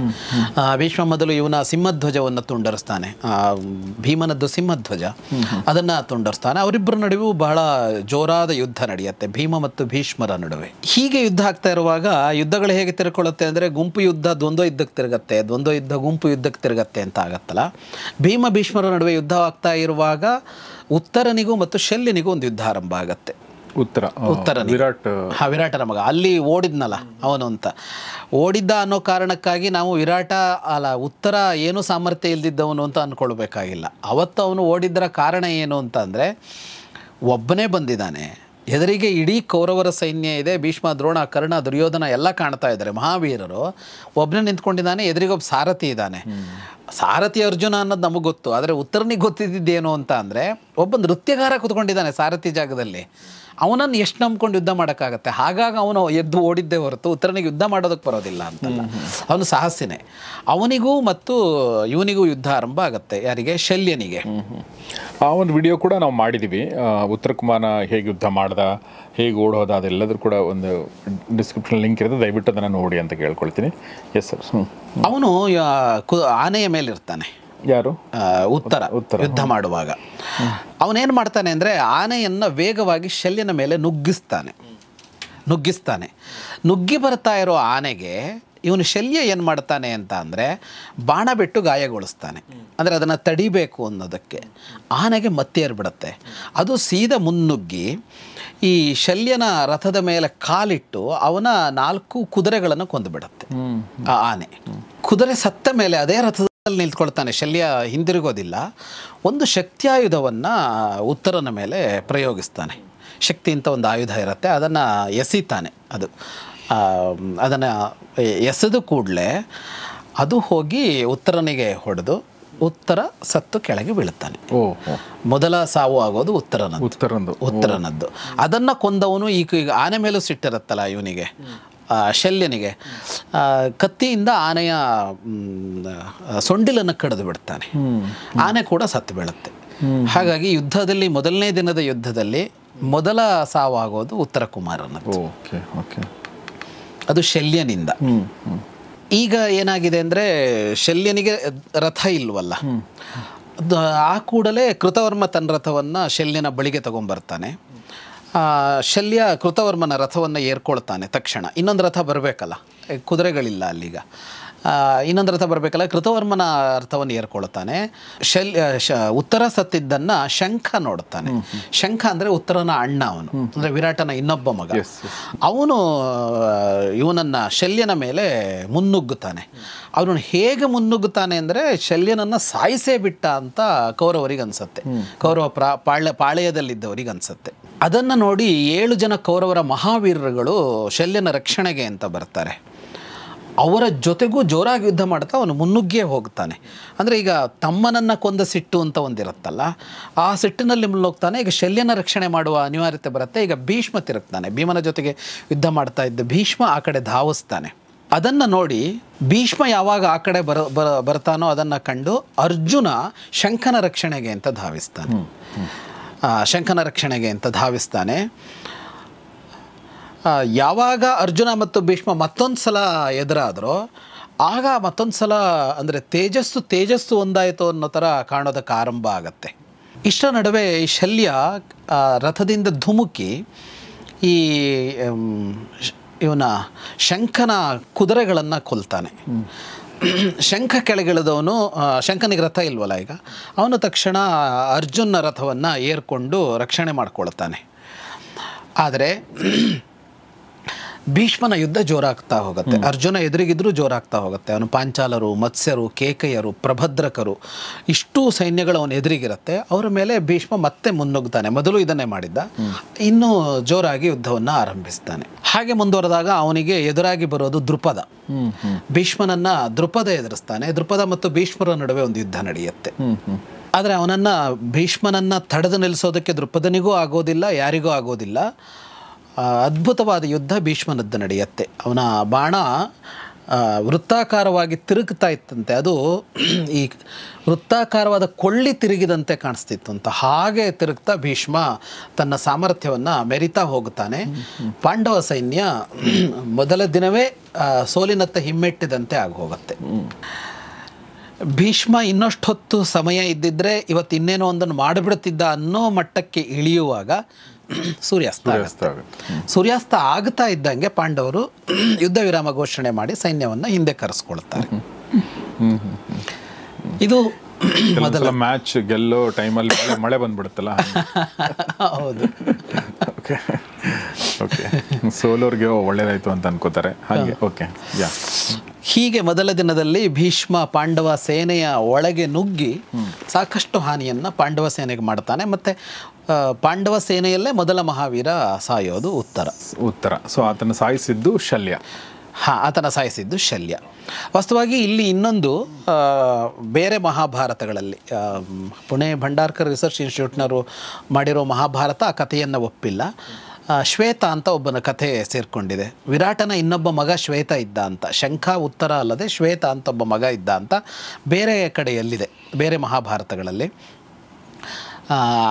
ಅದರಲ್ಲಿ ಅವನ ಯುದ್ಧ ಭೀಷ್ಮನ ಜೊತೆಗೆ ಬಹಳ ಜೋರಾಗಿ ನಡೆಯುತ್ತೆ, ಬಹಳ ಜೋರಾಗಿ ಯುದ್ಧ ಆಗುತ್ತೆ. ಶ್ವೇತ ಕೌರವರನ್ನು ಸೋಲಿಸಿ ಬಿಡ್ತಾನೆ ಒಬ್ಬನೇ ಅನ್ನುವ ಮಟ್ಟಕ್ಕೆ ಅವನು ಯುದ್ಧ ಮಾಡ್ತಾನೆ ಅಂತ ವರ್ಣನೆ ಬರುತ್ತೆ. ಅವನನ್ನು ಭೀಷ್ಮ ಕೊಂದ ಅನ್ನುವ ಒಂದು ಕಥೆ ಇದೆ, ಆದರೆ ಮೂಲ ಇದರಲ್ಲಿ ಅದನ್ನು ಒಪ್ಪಿಲ್ಲ. ಹಾಗೊಬ್ಬ ಮಗ ಇದ್ದ ಅನ್ನೋ ಹೆಸರೇ ಉಲ್ಲೇಖ ಬರೋದಿಲ್ಲ ಅಂತ. ಬೇರೆ ಮಹಾಭಾರತಗಳು ಅವನ ಬಗ್ಗೆ ಒಂದು ಬೇರೆ ಕಥೆಯೂ ಇದೆ. ಶ್ವೇತ ಯಾರು ಅಂತ ಅಂದರೆ, ವಿರಾಟನಿಗೆ ಇಬ್ಬರು ಹೆಂಡತಿಯರಿದ್ದರು. ಮೊದಲ ಹೆಂಡತಿಯ ಮಗ, ಎರಡನೇ ಹೆಂಡತಿ ಸುದೇಶ್ನೆ, ಕೀಚಕನ ಅಕ್ಕನ ಮದುವೆ ಆಗಿದ್ನಲ್ಲ, ಉತ್ತರ ಅಲ್ಲ ಅವ್ರ ಮಕ್ಕಳು. ವಿರಾಟನಿಗೂ ಶ್ವೇತನಿಗೂ ಚೆನ್ನಾಗಿರಲಿಲ್ಲ. ಅವನು ಹೋಗಿ ಒಂದು ಕಡೆ ಕಾಡಲ್ಲೆಲ್ಲೋ ಬದುಕ್ತಾ ಇದ್ದ, ಅವನು ತಂದೆ ಜೊತೆ ಚೆನ್ನಾಗಿರಲಿಲ್ಲ. ಆದರೆ ಅವನು ಪಾಂಡವರು ಓಕೆ ಅಂತ ಇತ್ತು ಅವನಿಗೆ. ಅವನು ಪಾಂಡವರ ಪರವಾಗಿ ಯುದ್ಧಕ್ಕೆ ಬಂದಿದ್ದ ಅಂತ ಒಂದು ಕತೆ ಬೇರೆ ಮಹಾಭಾರತಗಳಲ್ಲಿದೆ. ಮೂಲ ಮಹಾಭಾರತ ಆ ಕಥೆಯನ್ನು ಒಪ್ಪಿಲ್ಲ, ಅದಕ್ಕೆ ಹಿಂದೆ ಮುಂದೆ ಎಲ್ಲೂ ಸಾಕ್ಷಿಗಳು ಸಿಗೋದಿಲ್ಲ ಅನ್ನೋದಕ್ಕಾಗಿ. ಒಂದು ಒಳ್ಳೆ ಪಾಯಿಂಟ್ ನೆನಪಿಸ್ಕೊಂಡ್ರು. ಯಾಕೆಂದರೆ ಈ ಮಹಾಭಾರತ ಅಂತಂದಾಗ ಬಹುಶಃ ನಿಮ್ಮ ಊರಲ್ಲಿ ನಿಮ್ಮ ಮನೆಯಲ್ಲಿ ಹೇಳುವಂಥ ಮಹಾಭಾರತ ಒಂದಿರ್ಬೋದು, ನಮ್ಮ ಮನೇಲಿ ಒಂದು ಮಹಾಭಾರತ ಇರ್ಬೋದು. ಸೊ ಪ್ರತಿ ಊರುಗಳಲ್ಲೂ ಪ್ರತಿ ಮನೆಗಳಲ್ಲೂ ಕೂಡ ಮಹಾಭಾರತಗಳು ಬೆಳ್ಕೊಂಡು ಬಂದಿವೆ. ಹೀಗಾಗಿ ಮೂಲ ಮಹಾಭಾರತ ಯಾವುದು, ಇದರಲ್ಲಿ ನಿಜವಾದ ಮಹಾಭಾರತ ಯಾವುದು, ವ್ಯಾಸರ ಬರೆದದ್ದು ಯಾವುದು ಅಂತ ಒಂದು ಪ್ರಶ್ನೆ ಎದುರಾದಾಗ ಪುಣೆಯ ಭಂಡಾರ್ಕರ್ ರಿಸರ್ಚ್ ಇನ್ಸ್ಟಿಟ್ಯೂಟ್ನವರು ಇದ್ರ ಬಗ್ಗೆ ಸ್ಟಡಿ ಮಾಡಿ ನೂರಾರು ಅಥವಾ ಸಾವಿರಾರು ಮಹಾಭಾರತಗಳನ್ನ ಕಲೆಕ್ಟ್ ಮಾಡಿ ಅದರಲ್ಲಿ ಮೂಲ ಮಹಾಭಾರತ ಯಾವುದು, ಯಾವೆಲ್ಲ ಅಂಶಗಳು ಸೇರಿಕೊಂಡಿವೆ ಮತ್ತು ಆಮೇಲೆ ಬಂದು ಸೇರಿಕೊಂಡಿದ್ದು ಯಾವುದು ಅನ್ನೋದ್ರ ಬಗ್ಗೆ ಒಂದು ರಿಸರ್ಚ್ ಮಾಡಿ ಮೂಲ ಭಾರತವನ್ನು ಕಂಪೈಲ್ ಮಾಡಿ ಇಟ್ಟಿದೆ. Correct sir? ಸರ್, ಅದ್ರ ಬಗ್ಗೆ ತುಂಬ ಡೀಟೇಲ್ಡಾಗಿ ಮೊದಲನೇ ಎಪಿಸೋಡಲ್ಲೇ ಹೇಳಿದ್ದಾರೆ ಮಹಾಭಾರತ, ಮೂಲ ಮಹಾಭಾರತ ಯಾವುದು ಅಂತ. ದಯವಿಟ್ಟು ಅದನ್ನು ಕೂಡ ನೀವು ನೋಡಿ, ಸೊ ಅದು ನಿಮಗೆ ಹೆಲ್ಪ್ ಆಗುತ್ತೆ ಅಂತ ಈ ಮೂಲಕ ಕೇಳ್ಕೊಳ್ತೀನಿ. Correct sir? ಓಕೆ. ಸೊ ಅಲ್ಲಿಗೆ ಮೊದಲನೇ ದಿನದ ಯುದ್ಧ ಮುಗಿಯುತ್ತೆ. ಸೊ ನಾವು ಮೊದಲನೇ ವಿಕೆಟ್ ಬೀಳುತ್ತೆ ಅಂತ ಹೇಳಿದರೆ ಸ್ವಲ್ಪ ಕ್ರೂಡ್ ಅನ್ಸುತ್ತೆ, ಬಟ್ ಹೌದು, ಆದರೆ ಅಲ್ವಾ ಹೋಗೋದು ಹಾಗೇನೆ. ಯುದ್ಧಸ್ಯ ವಾರ್ತಾರಮ್ಯ ಅಂತ ಕುತ್ಕೊಂಡು ನೋಡೋರಿಗೆ ವಿಕೆಟ್ ಹೋಯ್ತು ಅಂತಲೇ ಹೇಳ್ಬೋದು ನಾವು, ಸ್ವಲ್ಪ ಕ್ರೂರವಾಗಿ. ಬಟ್ ಒಬ್ಬ ವ್ಯಕ್ತಿಯಲ್ಲಿ, ಅದು ಒಬ್ಬ ಉತ್ತರನೊಬ್ಬ ರಾಜ್ಕುಮಾರ, ವೀರ ಆತ ಆ್ಯಕ್ಚುಲಿ. ಬಟ್ ನಾವು 5ನೇ ಕ್ಲಾಸಲ್ಲಿ ನಮ್ಮ ನಾಟಕಗಳಲ್ಲಿ ನಾವು ನೋಡಿರೋದು ಜಂಬ ಕೊಚ್ಚಿದ ಉತ್ತರ ಕುಮಾರ. ಹೀಗಾಗಿ ಅವನು ನೆನೆಸ್ಕೊಂಡ್ರೆ ಪಾಪ ಆ ಥರ ಹೇಳಿ ಅಂತಲೇ ಅನ್ನಿಸ್ತಾನೆ. ಬಟ್ ವಿಪರ್ಯಾಸ ಅಂದರೆ ಅವನೇ ಇಲ್ಲಿ ಯುದ್ಧದಲ್ಲಿ ಮೊದಲನೇ ಬಲಿ ಆಗ್ತಾನೆ. ಸೊ ಹಾಗೆ ಯುದ್ಧ ಮುಕ್ತಾಯಗೊಳ್ಳುತ್ತೆ. 2ನೇ ದಿನದಲ್ಲಿ ಏನಾಗುತ್ತೆ ಅಥವಾ ಸಂಜೆ ಏನು ಮಾಡ್ತಾರೆ ಇವರೆಲ್ಲ ಅನ್ನೋದನ್ನು ಮುಂದಿನ ಭಾಗದಲ್ಲಿ ತಿಳ್ಕೊಳ್ಳೋಣ ಅಂತ ಹೇಳ್ತಾ ಈ ಎಪಿಸೋಡ್ ಮುಗಿಸೋಕ್ಕಿಂತ ಮುಂಚೆ ಸರ್ಗೆ ತುಂಬ ಧನ್ಯವಾದಗಳು. Thank you very much. So ಸ್ನೇಹಿತರೆ, ನಿಮ್ಮೆಲ್ಲ ಸ್ನೇಹಿತರೊಂದಿಗೆ ಶೇರ್ ಮಾಡಿ ಮತ್ತು ಕಮೆಂಟ್ ಮಾಡಿ, ಪ್ರಶ್ನೆಗಳಿದ್ದರೆ ಕೇಳಿ ಅಂತ ಹೇಳ್ತಾ ಇವತ್ತಿನ ಎಪಿಸೋಡ್ ಮುಗಿಸ್ತಾನೆ. ನೋಡ್ತಾರೆ ಗೌರಿಶಕ್ತಿ ಸ್ಟುಡಿಯೋ, ನೋಡ್ತಾರೆ ಮಹಾಭಾರತ ರಹಸ್ಯಗಳು. ನಮಸ್ಕಾರ. ಮಹಾಭಾರತದ ರಹಸ್ಯಗಳು ಈ ಕಾರ್ಯಕ್ರಮದ ಪ್ರಾಯೋಜಕರು ಸಪ್ತಮ್ ತೈಲ, ಶುದ್ಧತೆಗೆ ಆದ್ಯತೆ.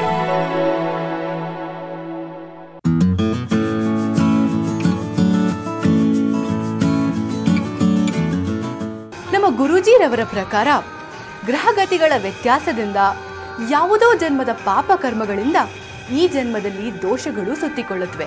ವಿದ್ಯೆ, ಉದ್ಯೋಗ, ವ್ಯಾಪಾರ, ವ್ಯವಹಾರ, ಕೋರ್ಟ್ ಕೇಸ್, ಆಸ್ತಿ ವಿಚಾರ, ಆರೋಗ್ಯ, ಸಂತಾನ, ಮದುವೆ, ಸತಿಪತಿ ಕಲಹ, ವಿಚ್ಛೇದನ ಇನ್ನಿತರ ಯಾವುದೇ ರೀತಿಯ ಕಠಿಣ ಸಮಸ್ಯೆಗಳಿದ್ರೂ ಕೇರಳದ ಪ್ರಸಿದ್ಧ ಮೋಡಿ ಪದ್ಧತಿಯಿಂದ ನಿಮ್ಮ ಎಲ್ಲ ಸಮಸ್ಯೆಗಳಿಗೆ ಶಾಶ್ವತವಾದಂತಹ ಪರಿಹಾರ ಕೊಡ್ತಾರೆ ನಮ್ಮ ಗುರೂಜಿ.